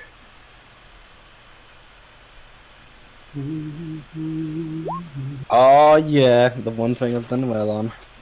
Man, alright. Yeah, okay, whoever's in here has no there. You scoot back around the corner so fast that she doesn't see you. They just look at me like, how on earth did you pick a lock whilst you were holding a cat with 2 hands? I'm dealing with a mastermind. A true wizard at work. Claws are surprisingly flexible. Fluffy, get back over here. No, it's called Snowball, and he's mine. Wait, Phoenix checks. Oh, she's mine.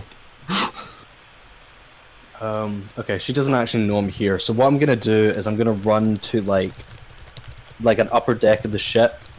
Somewhat. I don't want to, because I don't want to run all the way back and try and get people. So I'm gonna run upwards, or I'm gonna sneak away. I don't want to create two. I don't want to alert her that there's more than one person. So I'm gonna try and go for the deck or a window or something, and try and grab the attention of Adrian or Corvus as silently as I can. Alrighty, Adrian, what are you doing at this point? Honestly, the only thing I can think that I would be doing is getting the gnomes back to work.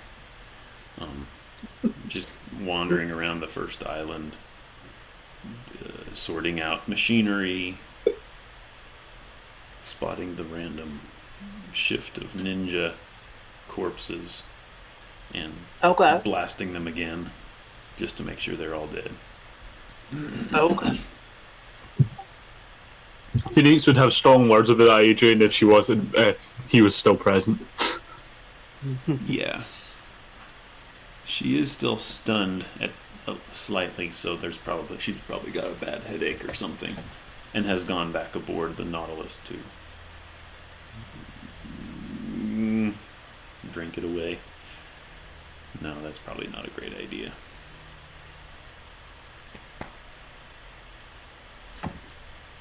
Alrighty.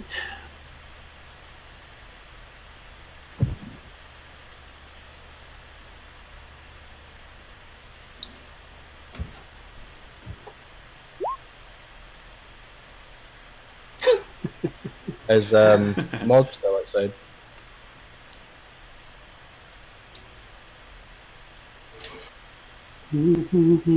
Oh yeah, that is also she goes and finds a change of clothes, since his acidic poisonous breath probably melted half her clothing off.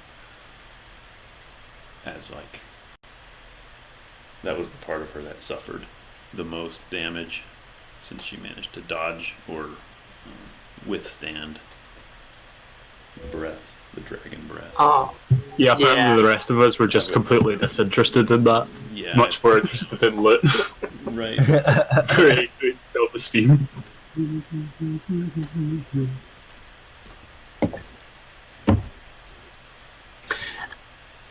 Okay. Adrian, your magic senses will tingle as on the other ship the door creaks open. Phoenix, you see standing behind the door a withered and haggard-looking old woman.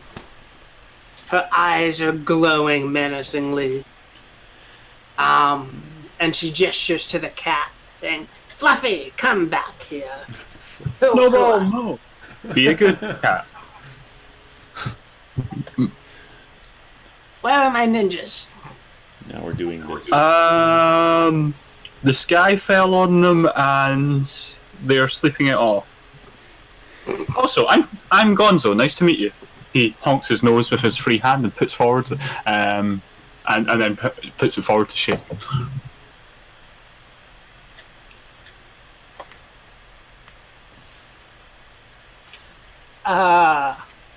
Bolts of violet energy will jet from the lady's fingers, going towards you, Phoenix. What do you do?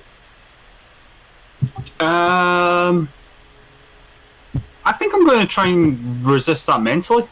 If it's magic, it can be resisted mentally, right? Yes. Then yeah, he's just going to go, no, not happening. Blissful ignorance.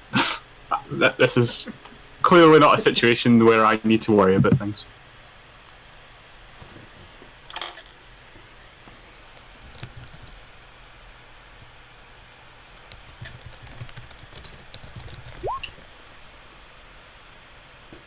Also, I protect Snowball, who's now scared at her evil master. Mistress, whatever. Oh, goodness. Okay,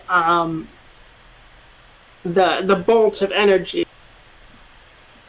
but you manage to resist their horrible effects. Silver, what do? You see the light of the attack kind of light up the corridor you were just down. Have I had the opportunity to... unmute? No, okay. Have I had the opportunity to get to the deck yet, or was I going to do that? Yes, you would have made that, yes. Okay, I'm just going to hope that someone on the other ship caught that and pull out my short sword once more and run back down into the ship to assist my friend. No need assistance, we're fine. Perfectly fine. Obviously, she's just not big on handshakes, or she shakes hands using lightning instead of hands for whatever reason. It's all good. Okay, Miss Sappy. That's a new name on me, but very well. Can I ask what you're doing here? Seems like an odd place to be stranded on an island.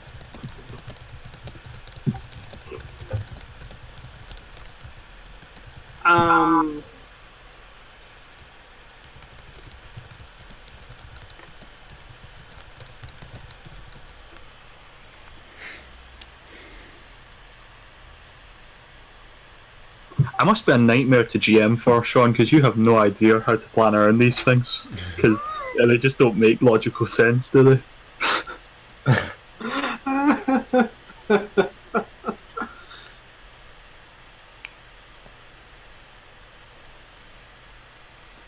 All right. The crone will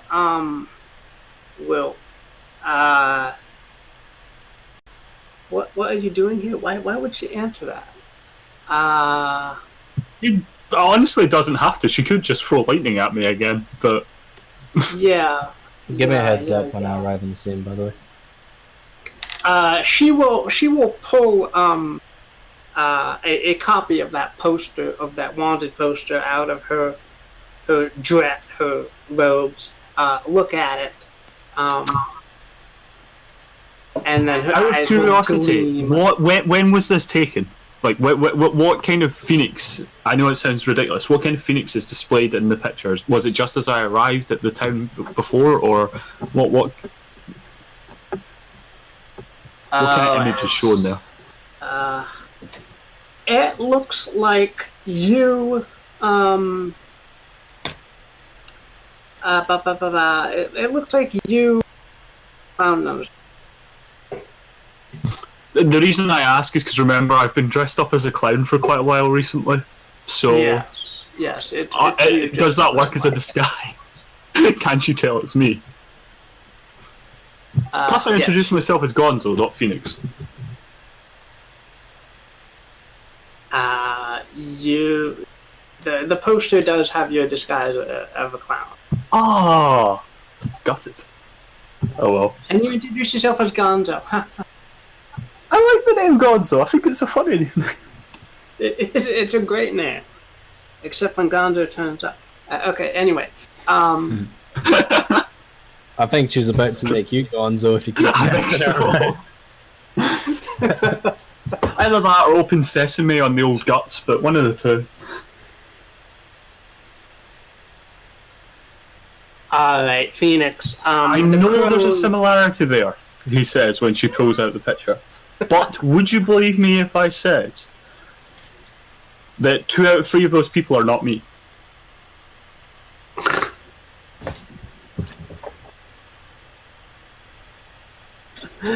Oh god. She's gonna grab a mummified from her dress, mumble some words over it. And What Phoenix, sorry you're from gonna her feel dress? a mummified rat. Oh. From her dress. Mumble some words, a gesture towards you, Phoenix. And your eyelids are gonna feel heavy, and you're gonna feel sleepy. Huh. I kind of pinch myself in the hope that I wake up. No, wakey. I genuinely don't know what kind of defy danger that would be. I think it's Constitution. Okay.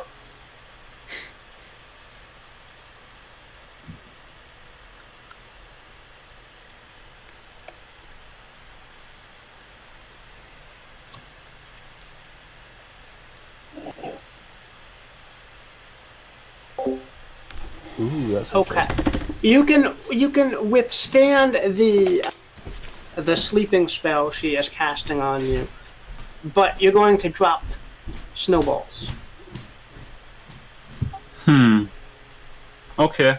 I guess I use instead of pinching myself, I kind of get Snowball to scratch me, and that makes me drop her. Oh, Snowball! Oh. Well, at least I'm awake. Well, 2 can play this game weird, Miss Zappy. I pull out one of the skulls and start muttering to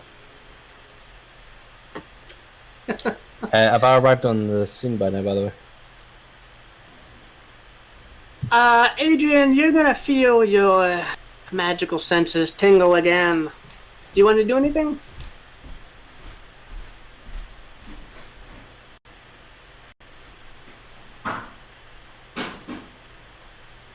Oh, do we lose time? Take that as a no. She's muted right now. Or he's muted right now. We cannot hear you, Daniel, if you're speaking. Oh, he's muted.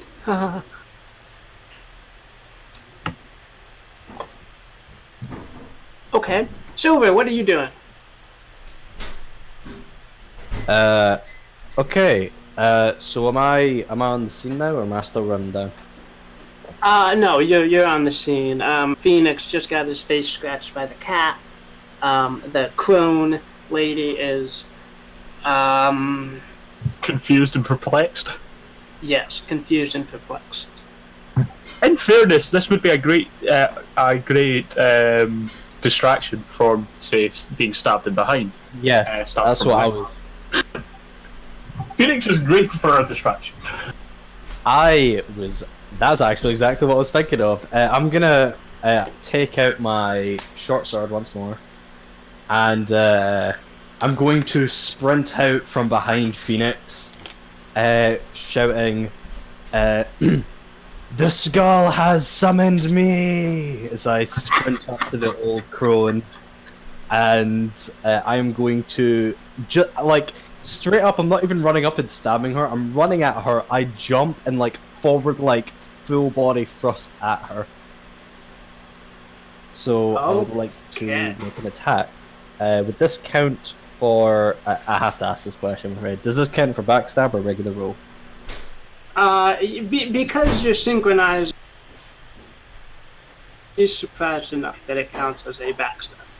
Cool. And I will roll my backstab.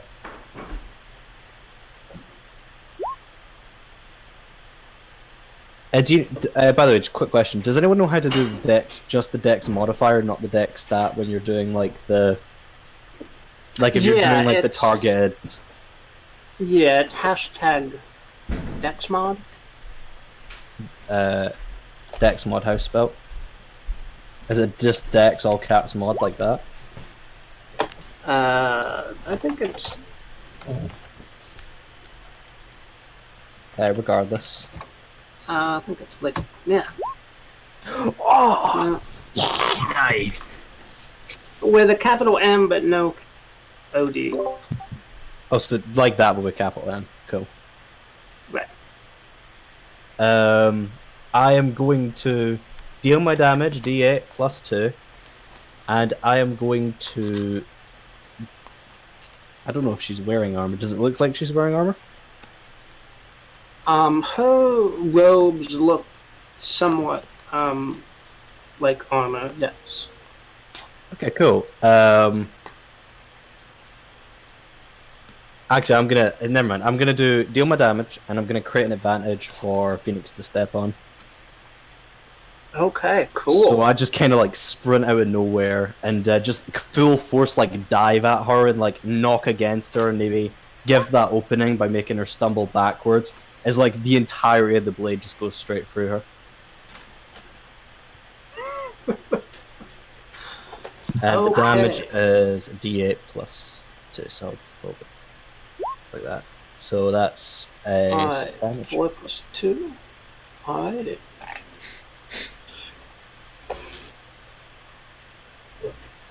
Alright, your short sword stabs into the old withered crone.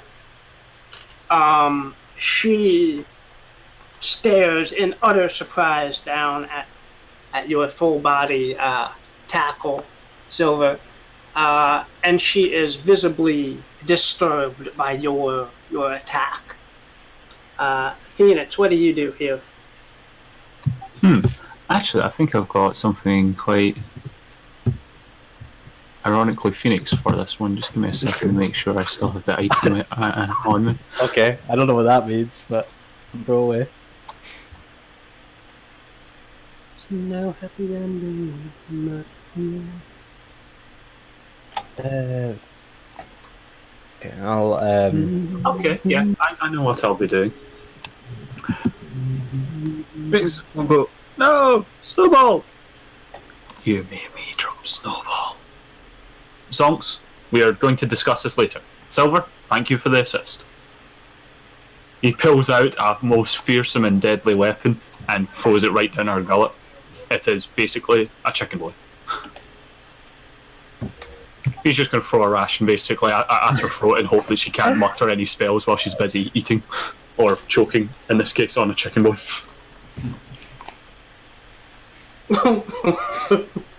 okay. Roll as a hack and slash to shove that down her throat. You get +1. Okay. I don't think that passes anyway.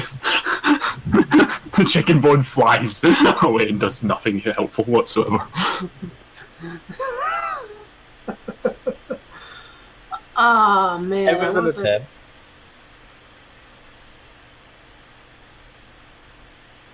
What were you saying, Andy? Okay. Phoenix. You can do this, but she's going to hit you with magic. Okay, yeah, I'm happy with that. Sure. Cool. So maybe you like grow another nose or. Oh yeah, as long as it's not permanent magic, yeah.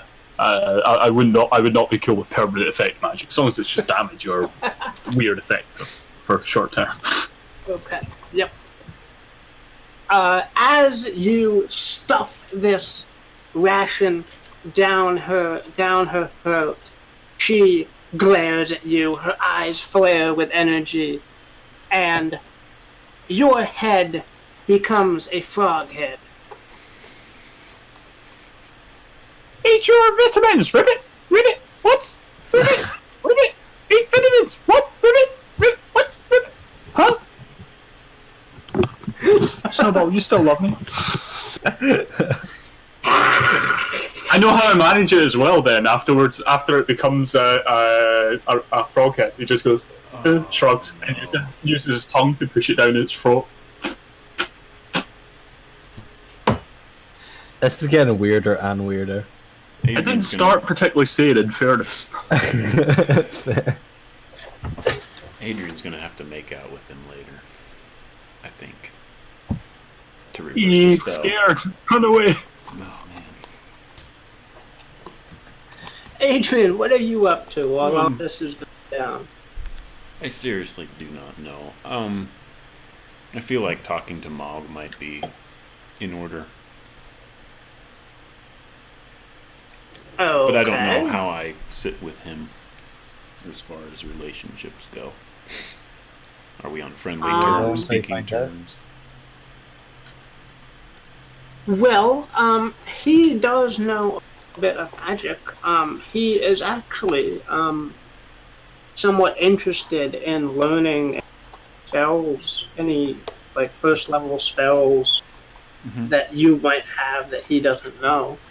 I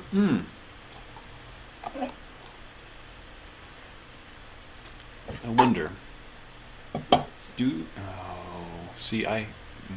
Somewhere I remember talking about Lord of the Rings seer stones, and I'm wondering if I could possibly create a ritual circle or something in order for me to easily come up with this sort of effect of seeing long distances into places and stuff. I know we had the Palantir, or something that was like the Palantir for Lord of the Rings, but it burned our skin, so we gave it to the dragon, who keeps it now. But Okay. yeah, beyond that, not. Yeah. Yeah, let's see, it's definitely possible to make something like a Palantir, with a ritual. The Morg also has the Palantir he got from Phoenix on board the ship. Okay. I mean, I don't want to just jump onto that same thing I've been doing the whole time, which is trade spells for spells, and because it seems kind of easy, in my opinion, to be like, oh, you know magic, I know magic, let's swap spells, and then we'll both know everything. I mean, that's one of the neat things about wizards is that they can research spells. Right. But in that particular manner, it seems a little bit cheap, so I'm trying to come up with a better way to do it. Maybe it Okay. just takes time. You've got to learn dragon spells after all, which are probably quite different to elvish spells. So maybe it's just a time. Yeah, maybe. I like the idea. And if it's better to get started sooner than later, then definitely I would like to. I love how you're just casually ignoring this ominous feeling that you have of a door opening and magical effects going on just a couple hundred meters away. It's like, no, I think this is the time to start a long-term project. Yeah, I know. That's actually not that bad point. Do I detect magic? Let me detect magic. See if, well, would I? Yes, please detect magic. Okay.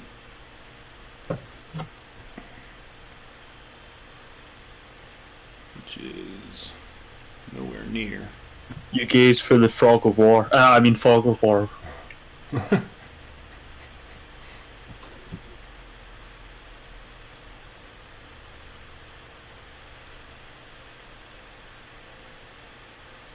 Oh, I can't. I thought Yes. that was a cantrip for you. It is. Sorry, I didn't have it checked, and that basically means I forgot it at some point. But it's not the one I actually did forget, so it's good.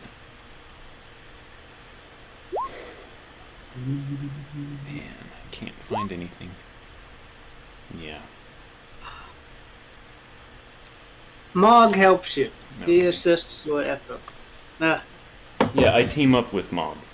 We're talking magic. Yes. He is telling me about dragon magic, but I'm not getting it. And so he's like, well, let's see. Alright, so yeah. Mog and his his palantir is glowing in your vision. There is also the crashed airship to the north. There's a point on that ship that's pulsing with evil energy. And then there's also a point on the other island here that is radiating a magical energy. Maybe I shouldn't have let them go on ahead. I tell Mom. And scramble to gather my things. At this point, which of the two magical points do I sense is stronger? The one on the island or the one on the ship? Because I'm thinking I'll be distracted by one or the other and move toward it. Okay. The source of magic on the other island is stronger than the one on the airship. Okay, well. But keep in mind your friends are on the. So. Right. Well, here's how I'll decide. Friends is a loose term. I mean, one constantly mocks and belittles, and the other one has just been mentioned.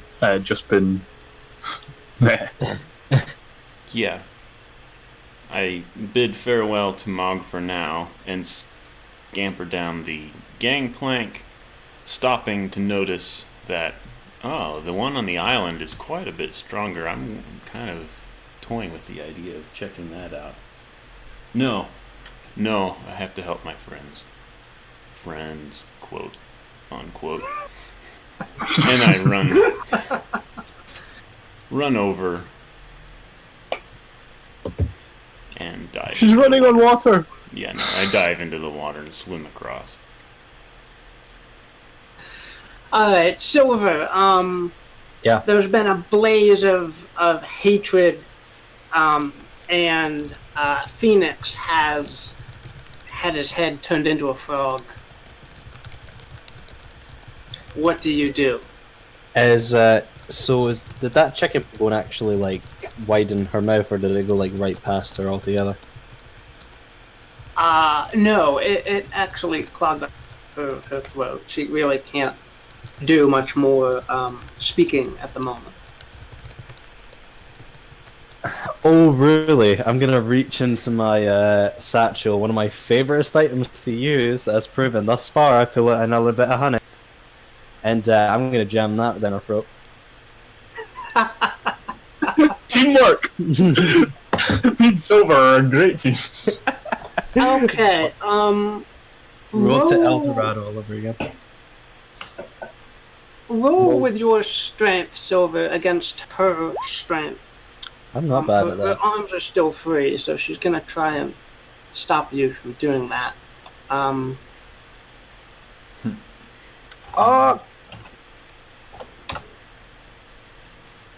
Man. Yeah. Oof. Yeah. Okay. It's no contest. You managed to shove that vial down her mouth as well. This is the golden seal. The golden root. This is the golden root. Yeah. So either she's going to drown right now, or she's going to become, or she may begin to trust us. It's one of the two. I don't know why she would trust us in this instant, but actually, this is a good question. Does golden root go retroactively, or is it just like from that point onwards? Because it says they see you as a trusted ally until proven otherwise. Like, is it from that point onwards, or is it from like just collectively? Yeah, I've kind of been of the opinion that if you charm a person to befriend you, they kind of have the vague idea that they're a friend from some past interaction. Okay. So you can still mess it up by, attacking them or proving that you're not a friend. But, they're kind of uncertain that you're an enemy at the moment. If that makes sense. oh my, once the potion's done glugging away, I'm gonna take that and go, oh my god, oh no, you've got something stuck in your throat. Here, let me help you with that. Oh, I don't know how that got there. You must have been eating too much, Ribbit. You should balance your meals more, Ribbit.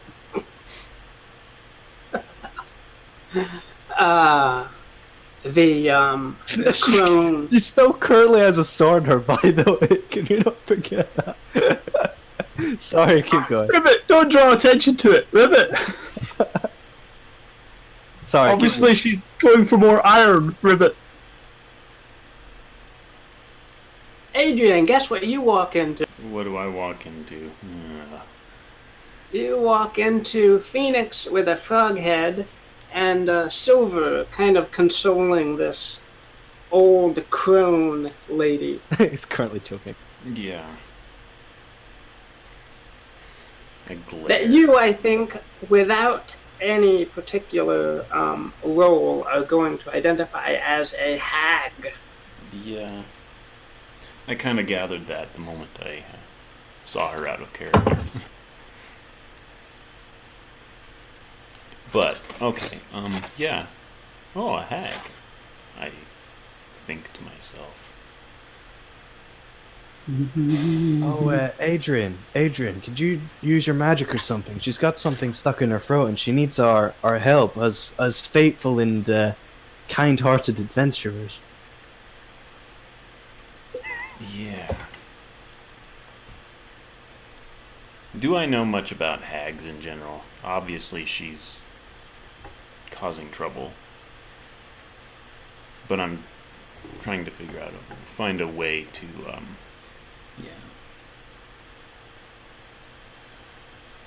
decide what to do. Okay, you know that hags are generally evil creatures. They don't usually work very well with others. Mm-hmm. They have strange magic associated with them, so their spells use components like mummified rats and eyeballs and potions that they brew up. So their magic is a little bit more unnatural than, say, yours is. What was the question? I'm sorry. I'm just trying to decide what to do about her. Whether I try to talk to her or whether I just attack her outright. Okay. Do I perceive her as a threat? Do I need to just discern a reality and see if she's a threat or can be trusted or...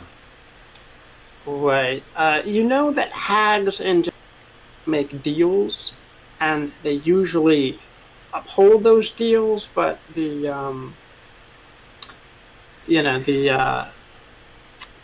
details of that deal are where they like to slip in their malicious intent. Mm-hmm. So she might be safe to bargain with. She might. It seems that your companions are not actively antagonizing her, so it might be safe to approach her and see what she's doing here. Agreed. I would like to do that. And just... well...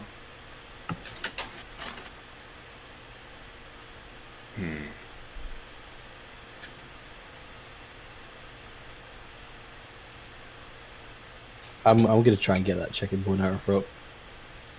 Sure. I feel like that's an important first step before we do any negotiations. Alright. Efforts. Okay.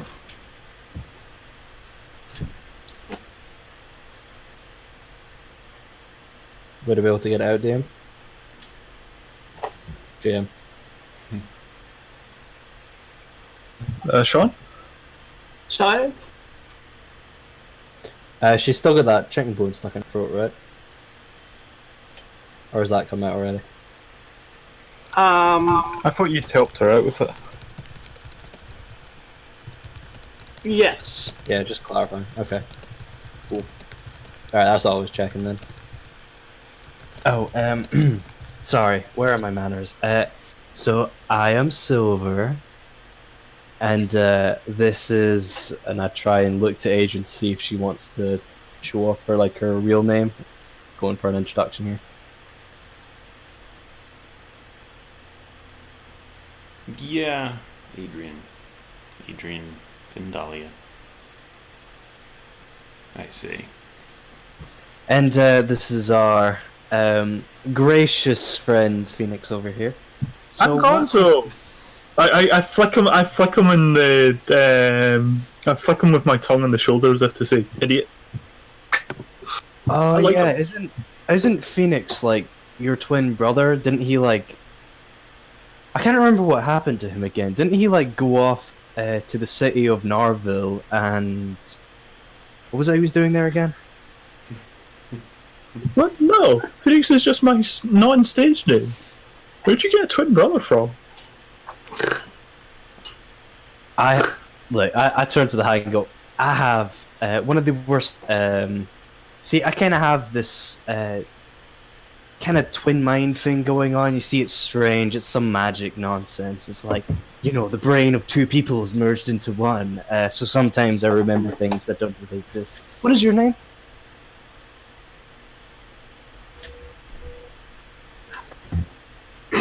You don't remember my name. My name is Raga. Of course we remember Raga. Araga. Good to know, Araga. Pleasure to meet you.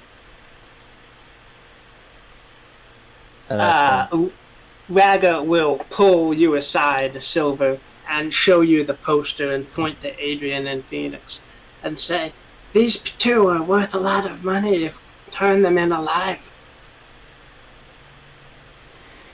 Oh, so they are. Well, that's very interesting. So, what is the plan then? Or I had no idea I was traveling with degenerates of this nature. So what would be the plan then? Like, look, I'm ready to I'm ready to throw them under the bus. Like, I didn't realize they were such villainous people. Like, how can we get these? Well, they are standing right here. Yeah, we're degenerate, not death, Ribbit. Also, what's a bus, and why are we being thrown under it? Oh yeah, Fuck, I didn't say that, didn't I? Yeah. But more importantly, Sean, I go after Snowball and try and coax her back into coming along with me because I'm not leaving this cat back. You have the head of a frog, Phoenix. The cat's gonna be scared of you.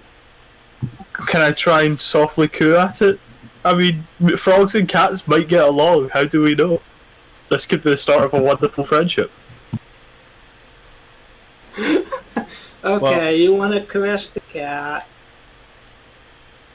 The cat looks up at your froggy face, hisses at you, and as you reach out to try and stroke it gently, it bats at your hand, runs into the shadow. Oh, Ribbit! Doing 12 damage? No.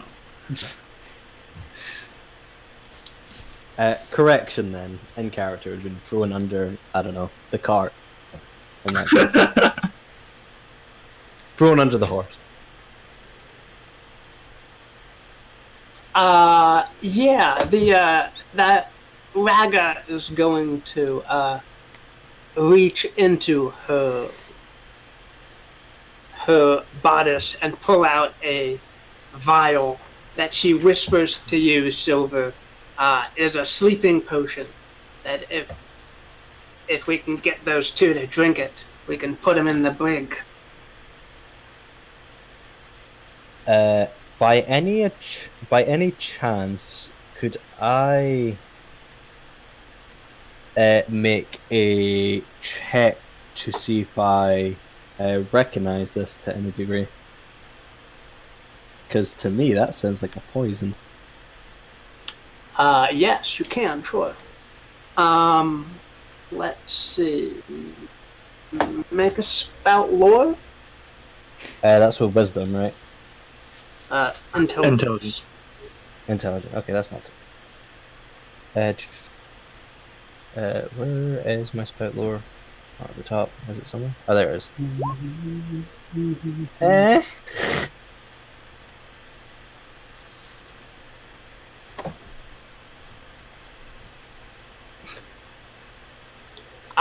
You notice that the color and the color and the texture of the liquid in this vial that she's holding up is similar to what you've seen the sleeping poison to look like. Yes. The oil of Tango. It's quite a rare piece that you've got here. Look, I don't think that me and you, as I eye over towards the other two. By the way, I'm guessing we're like talking like right in front of them in the corner of the room, yeah? Yeah, and Phoenix is ignoring you, whereas I imagine Adrian's just kind of looking at us. I can hear this, all of it. And me and you, right? Like, look, this oil of Tanget seems incredible, but you're not going to be able to take on everyone on that ship. They have. I mean, take our friend here, Adrian, for example, as I gesture over to her in kind of like a hushed tone. One of the most powerful casters ever. She's the apprentice to the Archmage from the High Tower. Do you know about High Tower airlock?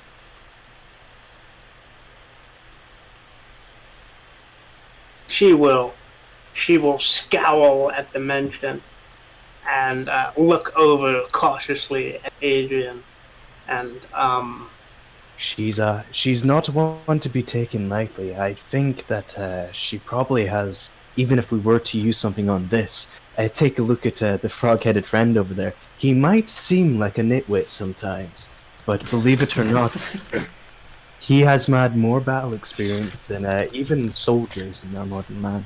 And you have not met the great Corvus, have you?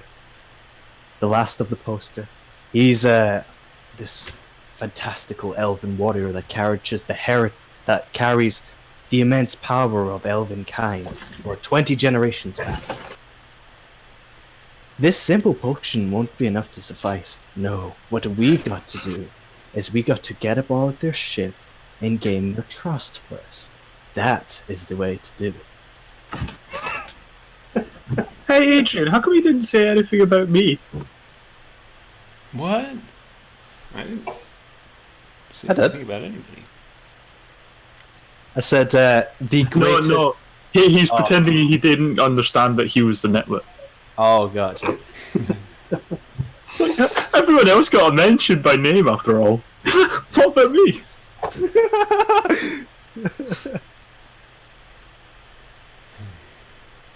Raga will scowl as she listens to you recite the long of the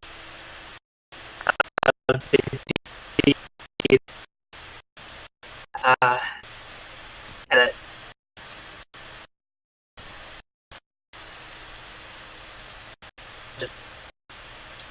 so Adrian, do you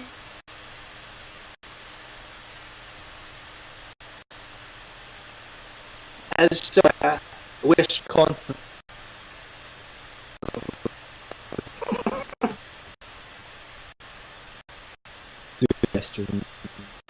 Never. Every once in a while.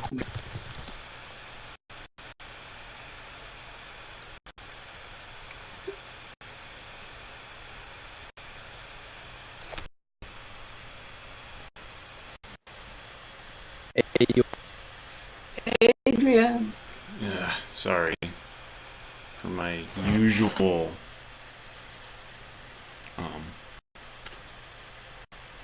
problems at this point in the session. My computer is freezing like crazy. So. I don't know. I can understand. Like, as somebody like computing as his shit in order to get it. Leave a computer. That's the case.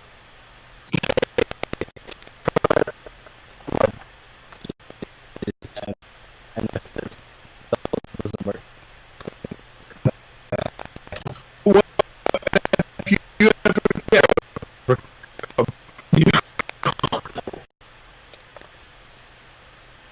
well, in third option that you do business as yeah, because you lie session or leave. But yeah, the third option does sound like it keeps. In fairness, I'm an admin, tons of actually on Excel, so yeah, a lot of people know feels. yes. It's just funny how much, like, it's so easy just to Google and get the answer, like... Yeah, and people never realise that that's pretty much all you're doing all the time. I mean, it's the exact... Yeah. It's the exact same with IT, the only difference is you have to be a little more specific about what you're searching. Yeah.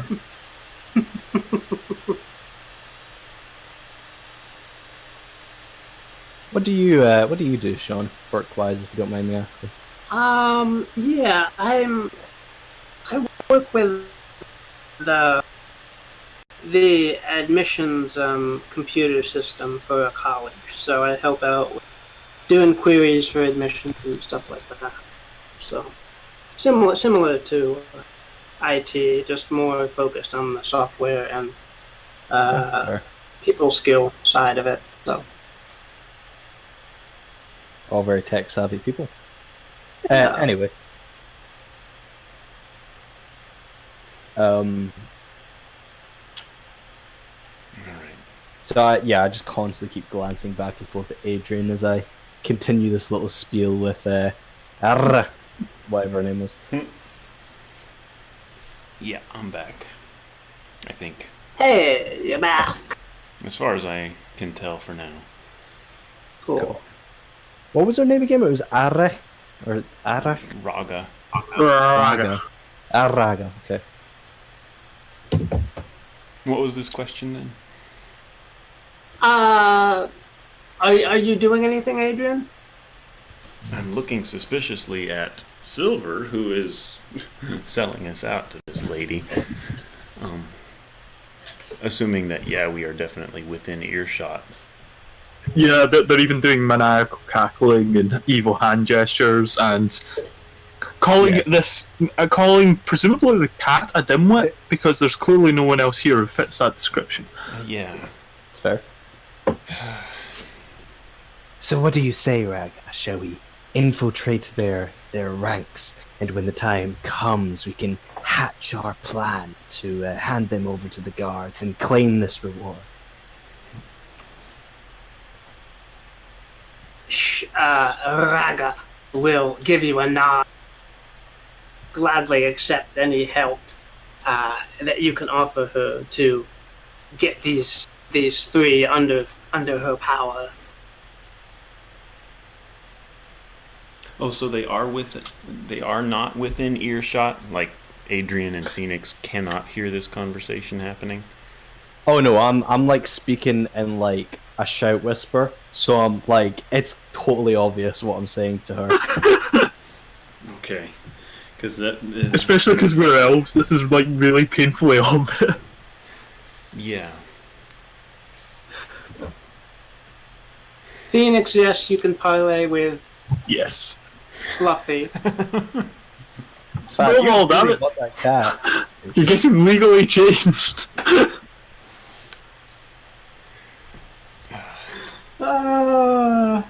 I mean, it's not your cat, so isn't it kind of illegally changed at that point? Silence! Mere laws do not concern us.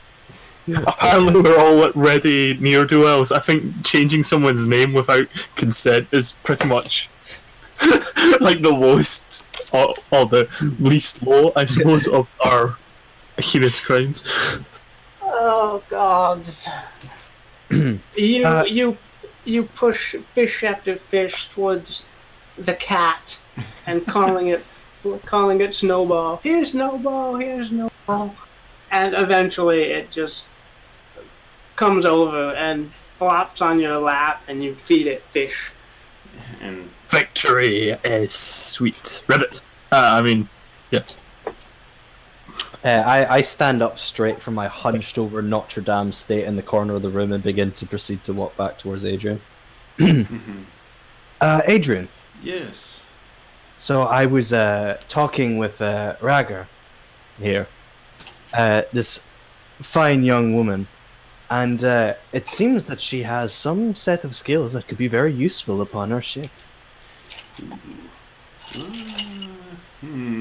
Do I trust this? This Young, idea? Phoenix says, kind of looking at the wrinkled old hag. Petting Snowball. Wow. I hear this. I remember hearing this description of me. And to prove Silver's point, I will cast some sort of illusion. I'm not sure what at the moment, but just like a proof that I have amazing power. That should hopefully impress her. Okay, sure. And yeah. Yeah, that's going to with your demon eyes and your illusions all around you. Yeah, you are going to be very impressive. Any kind of illusion? I'm thinking like, I don't know. Well, now that you mentioned demon eye, maybe I'll make my demon eye glow and Cool. pop out from my head like a hologram and look around and then suck back into the forehead or something.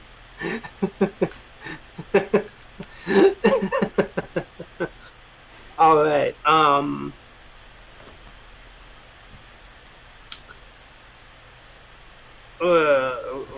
Raga will look quite startled and make a sign of warding against you, Adrian. And we'll kind of whisper to Silver that she's a scary one. Like I warned you, see, that simple potion wouldn't have done anything. Not against someone of that level of power. You should. However, I myself am a practitioner of poison, and if you allow me to keep a hold of this, I may be able to replicate more for future use.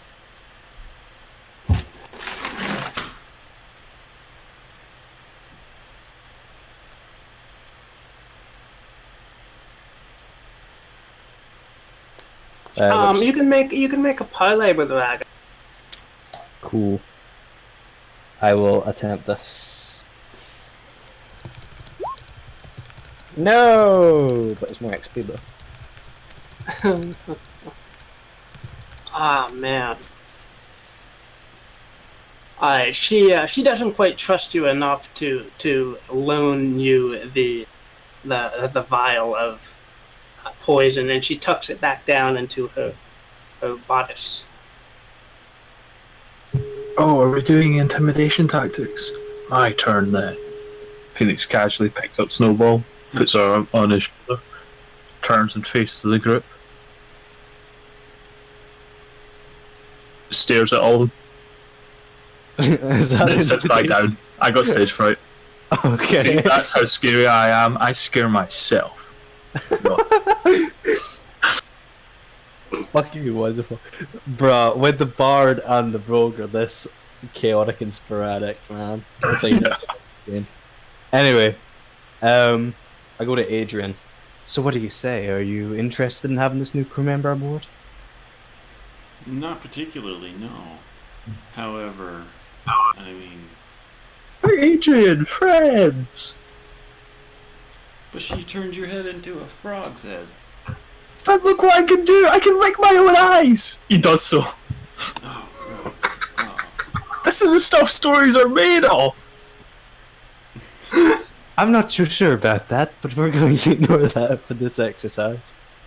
Yeah, but think about it, Adrian. Like, I go to pull Adrian aside now. Mm-hmm. This time I'm actually being secretive and kind of quiet. Ragfra. Sorry, I keep Agnes? Agnes? Phoenix kind of noticing that you're about to pull them aside, kind of walks over to Raga and starts doing a ton of frog-related puns and jokes to try and to basically keep her distracted whilst you go and have your little conversation. He hops to it, as they say. By the way, and I say this in a loud whisper again, pay attention to what he's saying. He's actually got a lot of experience with this group. He knows everything about it. Listen in closely. And I take Adrian here aside, and this time I'm actually being secretive, so kind of out the room, out the way. Mm-hmm. All right, look. This woman is a total idiot, but she's actually pretty decent casting. I've seen some things that she done to our friend Phoenix over there. We might be able to make use of it. Yeah. Okay. That is quite convincing. Yeah, I'd say we can take her aboard for now.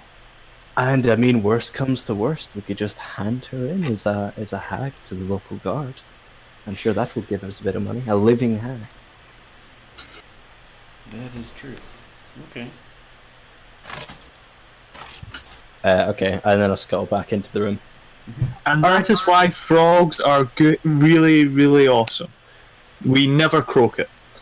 Oh, they're back.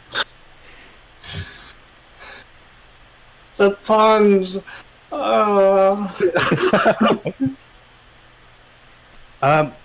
So may I be the first to congratulate you on your initiation into our crew. We have an entourage of gnomes, goblins, dragons, probably an orc somewhere. We have elves, humans. We actually are all run by a halfling. Shouldn't we have asked Bertok if he's okay with all this? He's not.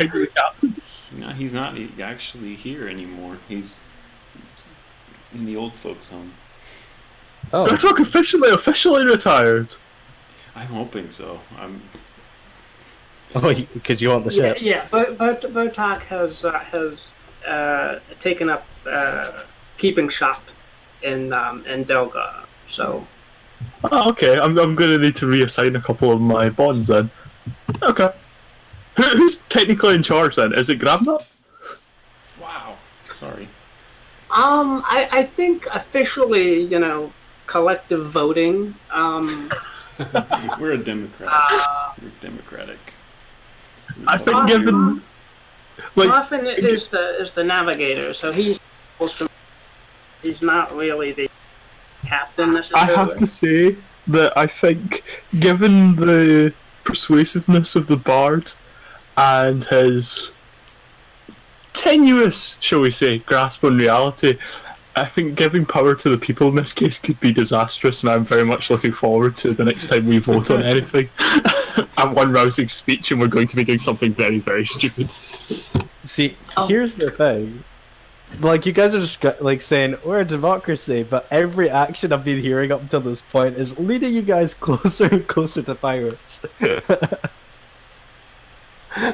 Criminals on the run, high bounties, Victoria. In fairness, we very rarely kill people. Alright. He says, casually ignoring the pile of dead ninjas. Technically, I didn't kill anyone. I didn't even stab someone today. I mean, those ninjas were asking for it to win our defense. Yeah. I'm sure I heard at least 2 of them say, "Please stop me, please." Make it end. The hag will start to pack various disgusting belongings into a satchel. Couple moldy books and candles and a cauldron that she hefts onto her shoulder. And she's ready to move. Just while she's distracted, I'll kind of walk over to Phoenix. Sorry, not Phoenix. I am Phoenix. Walk over to Adrian and kind of point at. So, can we learn all her magic spells before we move on? I hope so. Yeah, I really hope so because they're definitely useful. I know. Look, I can light both eyes at once. He does so. And is there a part of the ship that is unoccupied that no one really wants to go into normally? I mean, No. the mushroom hold that Grabnot grows mushrooms at the front of the ship in the whatever that part of the Do we really want to give the crazy lady with weird poisons access to dubious mushrooms? I mean, it's like kind of. Let's put it to a You vote. would expect it. Yeah. Okay.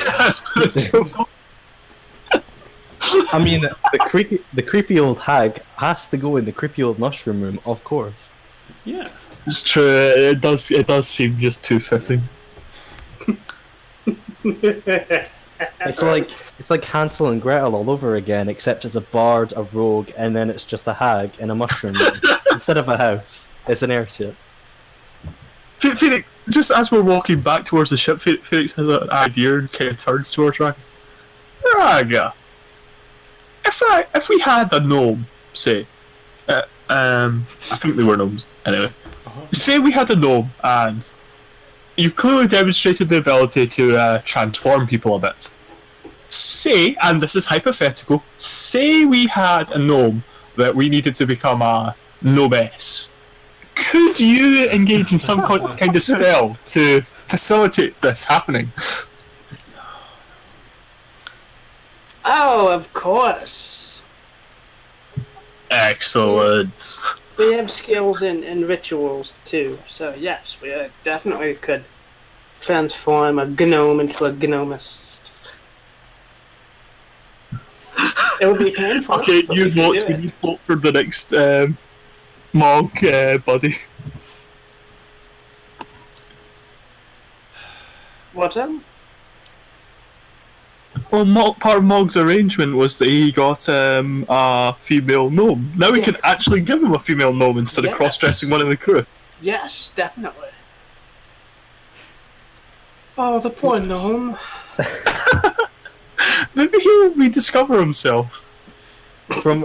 From giving traps to dragons and recruiting hags, I think the weirdest thing thus far that I have experienced in this campaign is now the sex change vendor that we're going to have a go with. I have to ask, has anyone been in a stranger campaign than this? Ever? No. No, not at all. Not a chance. Aw, thank you, guys. Congratulations, Sheen. You have... Oh. Sheen? Did I just call you Sheen? Yeah. Sheen. Sean, even. John, what am I doing? I'm so sorry, Sean. So sorry. Yeah, congratulations. Like this is the epitome of I don't even know. I just love this. I just love how nuts this is. It's like But- can't even compare it to a show. Good. Yeah, I mean the story is really what you guys can conceive to do. I mean, there is a general idea of what happens if you do this or don't do that, but in general, this story is what you guys want to make it. So, you want to recruit a hag, you can recruit a hag. We are Or a snowball. Or a dragon. This is actually going to become fantastic creatures in the arc that hoards all of them. Come see it. Should in next week, whilst when we try to find out what the weird magic coming from the island is, and discover it's an actual sentient island, and we decide how can we make this also fly? Yeah, how can we bring it along? How can we cast a ritual that's big enough to change the island's gender? Oh man. I kind of have to give me a second. I have to find a YouTube video now and put it down. I swear, like Adrian is like the one out of this entire entourage of people. I can't speak for Corvus because I haven't seen enough of him yet, but Adrian seems to be the one like actual sane person aboard this ship.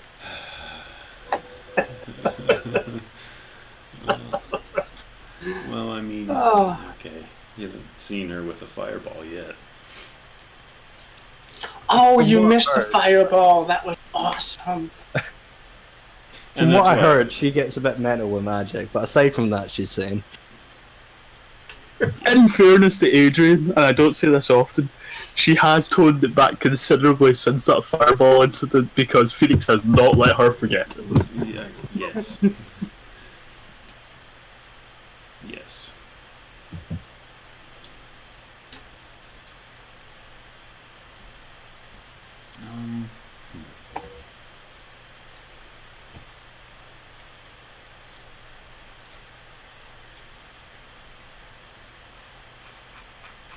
Alrighty, so, your new crew member, Raga, will try and find a accommodating portion of the ship to stay on.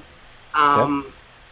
She'll find that mushroomy front portion and ask if she can stay there. Yeah, I was about to say, she finds a lovely accommodating room and we say, no, you're in the mushrooms. No. No, that's my room. But if she finds the mushroom.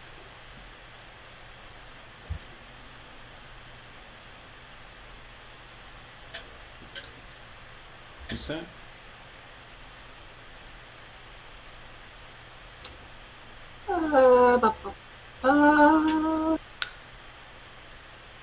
Dude, I need to get that sleeping potion off her, by the way, because if I get it and I like, basically I waste it on something pointless, I could actually start to create like doses of it. It's probably worth noting, you're a thief. You can pickpocket her for it at some point. You know exactly where it is. You just need to molest an ancient, wrinkly old hag. Have fun. Good to know. This poor hag actually has already been tongued, is about to be molested, and who knows what Adrian plans, because Adrian is just strange like that, so...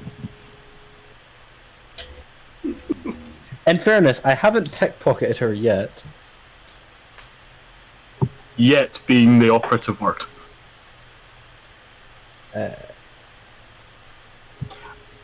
Actually, guys, I'm going to need to jump away for a minute again. I've got dinner cooking, and I suspect it's probably burning at this point, so I best go check on it.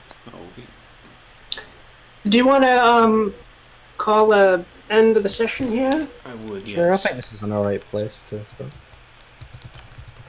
What you saying, sorry? Daniel? No, that's fine. I'm fine with this as well. So Cool.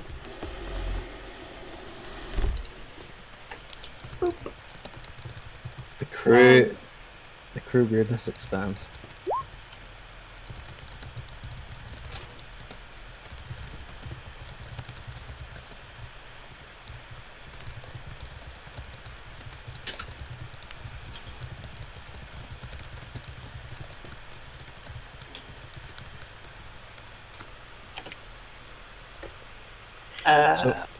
Sorry, you go first.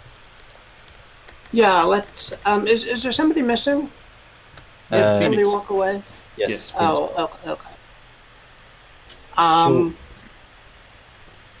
Sorry, I'm talking to myself.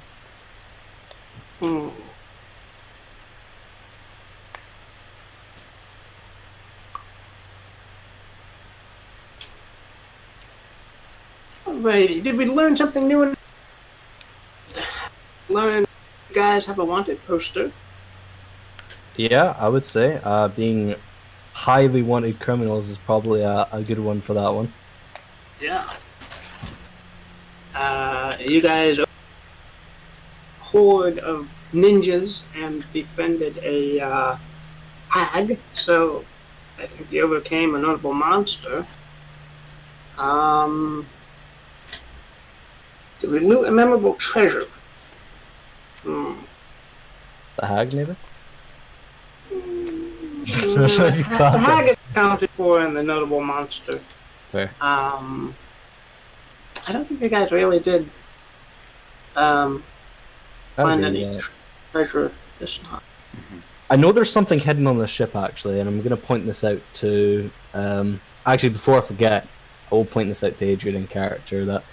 Oh, and by the way, while I was scouting around, I think there might be something more significant inside the ship. I wondered. Well, given that we have to still fix our engine before we can leave, I think we'll have plenty of time to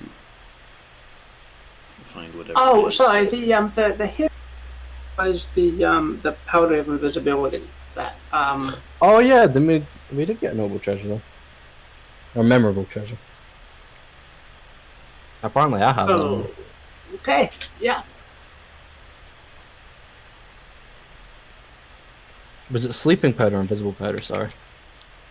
Brain's parting right now. I think it was invisible powder. I do too. Yeah, it was definitely, there was something for invisibility and then something for sleeping. That on the rogue is actually really useful. Alrighty.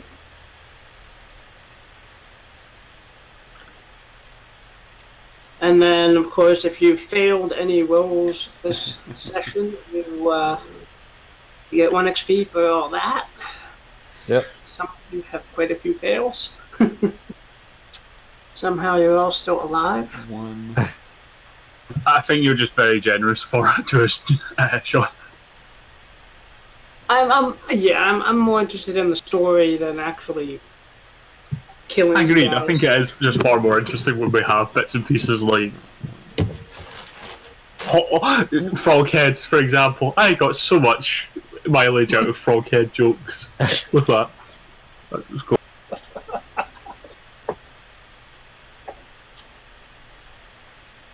Oh, every time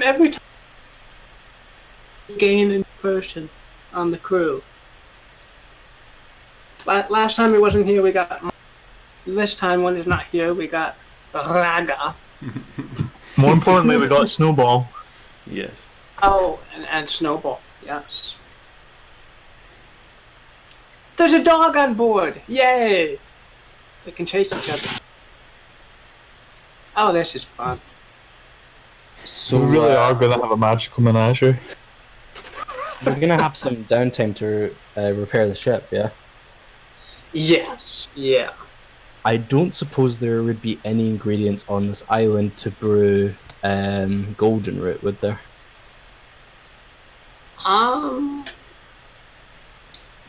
Let's see. I think there.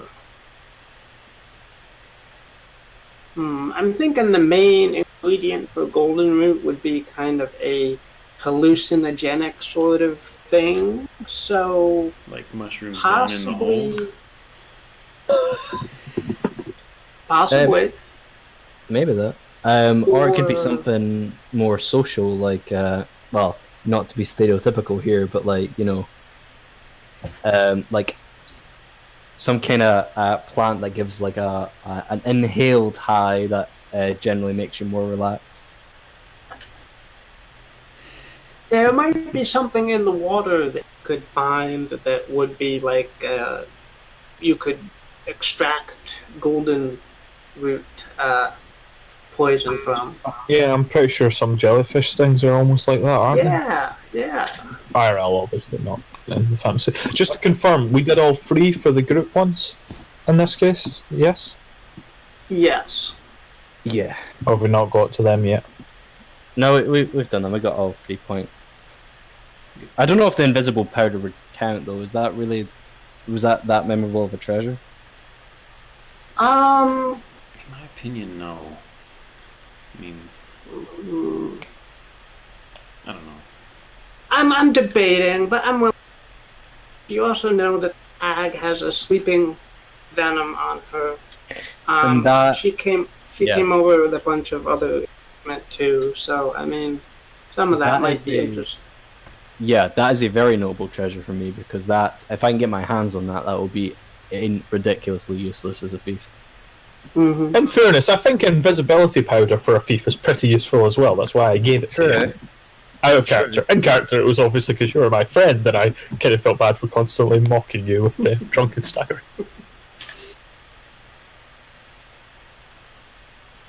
Fair enough. I so need to get that offer because see if I can get that and use it just once, I'll be able to start like mass producing those bad boys. Ah, that'd be so good. Funnily enough, it's the 2 applied poisons that I've now got the opportunity of using. None of the applied poisons aren't the untouched ones, yeah. But yeah, because you have like the ones that are really good for combat, and then like these 2 are really good for more social side of things. In fairness, if you manage to pull off what I suspect will be our next goal after we explore the islands, the 5,000 gold hijinks split, even 4 or 5 ways, you could probably buy every kind of poison you could ever want with 1,000 gold. True. And on top of that, we now have someone who wholeheartedly someone who was actively already on the hunt as a bounty hunter, now on our side to help us with the scam. Exactly. It's going to be interesting seeing if we can pull that one. yeah. I do not know how we're gonna get her in on this heist without her realizing it's actually a heist. I think she's thick enough that we can just flag it. This is our chance. They've gone to the guards for some reason. If we go, we can say it because I put them in.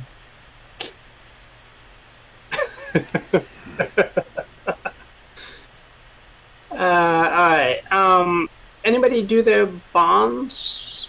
Anybody resolve a bond this session? Nope, Okay. not me anyway. Not at this point. Alrighty. And fulfilling alignment? I guess not my first adventure with Bear Talk, because it can never be fulfilled anymore. Well, what were Right. they? I mean, if we go back to Delgar and he's sitting there rocking away. True, but either way, it won't be my first adventure with Bear Talk. Oh, yeah. True. Well, I mean, if you took a pipe weed Phoenix, trip. did you receive damage in helping others with your art? What was your alignment? Yes. I lost the ability to use the arts. Would that? I think so. Yeah.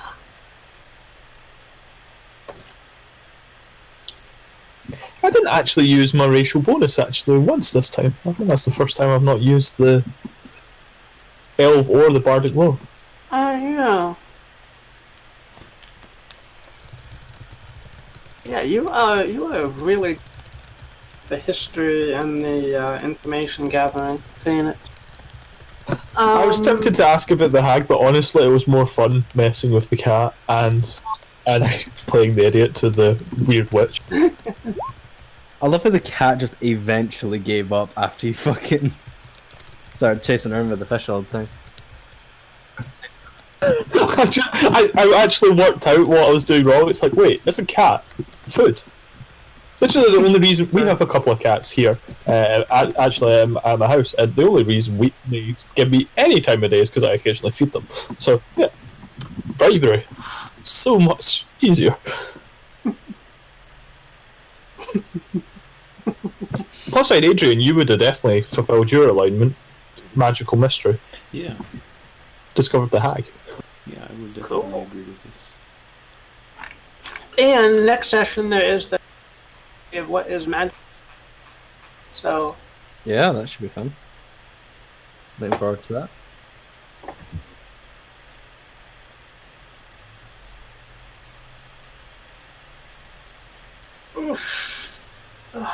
I think today's session went well. Was there anything that we really enjoyed or we weren't too keen on or anything like that? Just like, it might be like it might be just generally like a very useful thing. Like, what am I trying to say? Yeah, was there anything we really enjoyed, basically?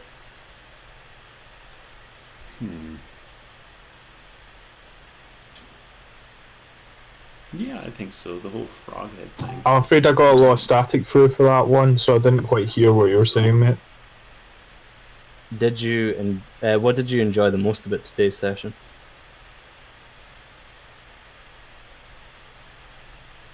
I really liked the ninja thing. Ninjas? Yeah, absolutely. The fact that we managed to take them all out and do it very creatively is just was cool. That's fair. Oh, I like the role playing with the hag. That was cool. Creative solution to essentially an enemy. fair. Yeah.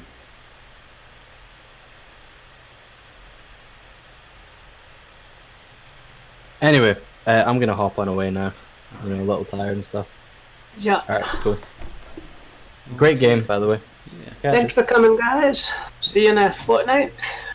See you in a fortnight. Okay. Alright. Absolutely. Thanks again, guys. Great fun. Yeah.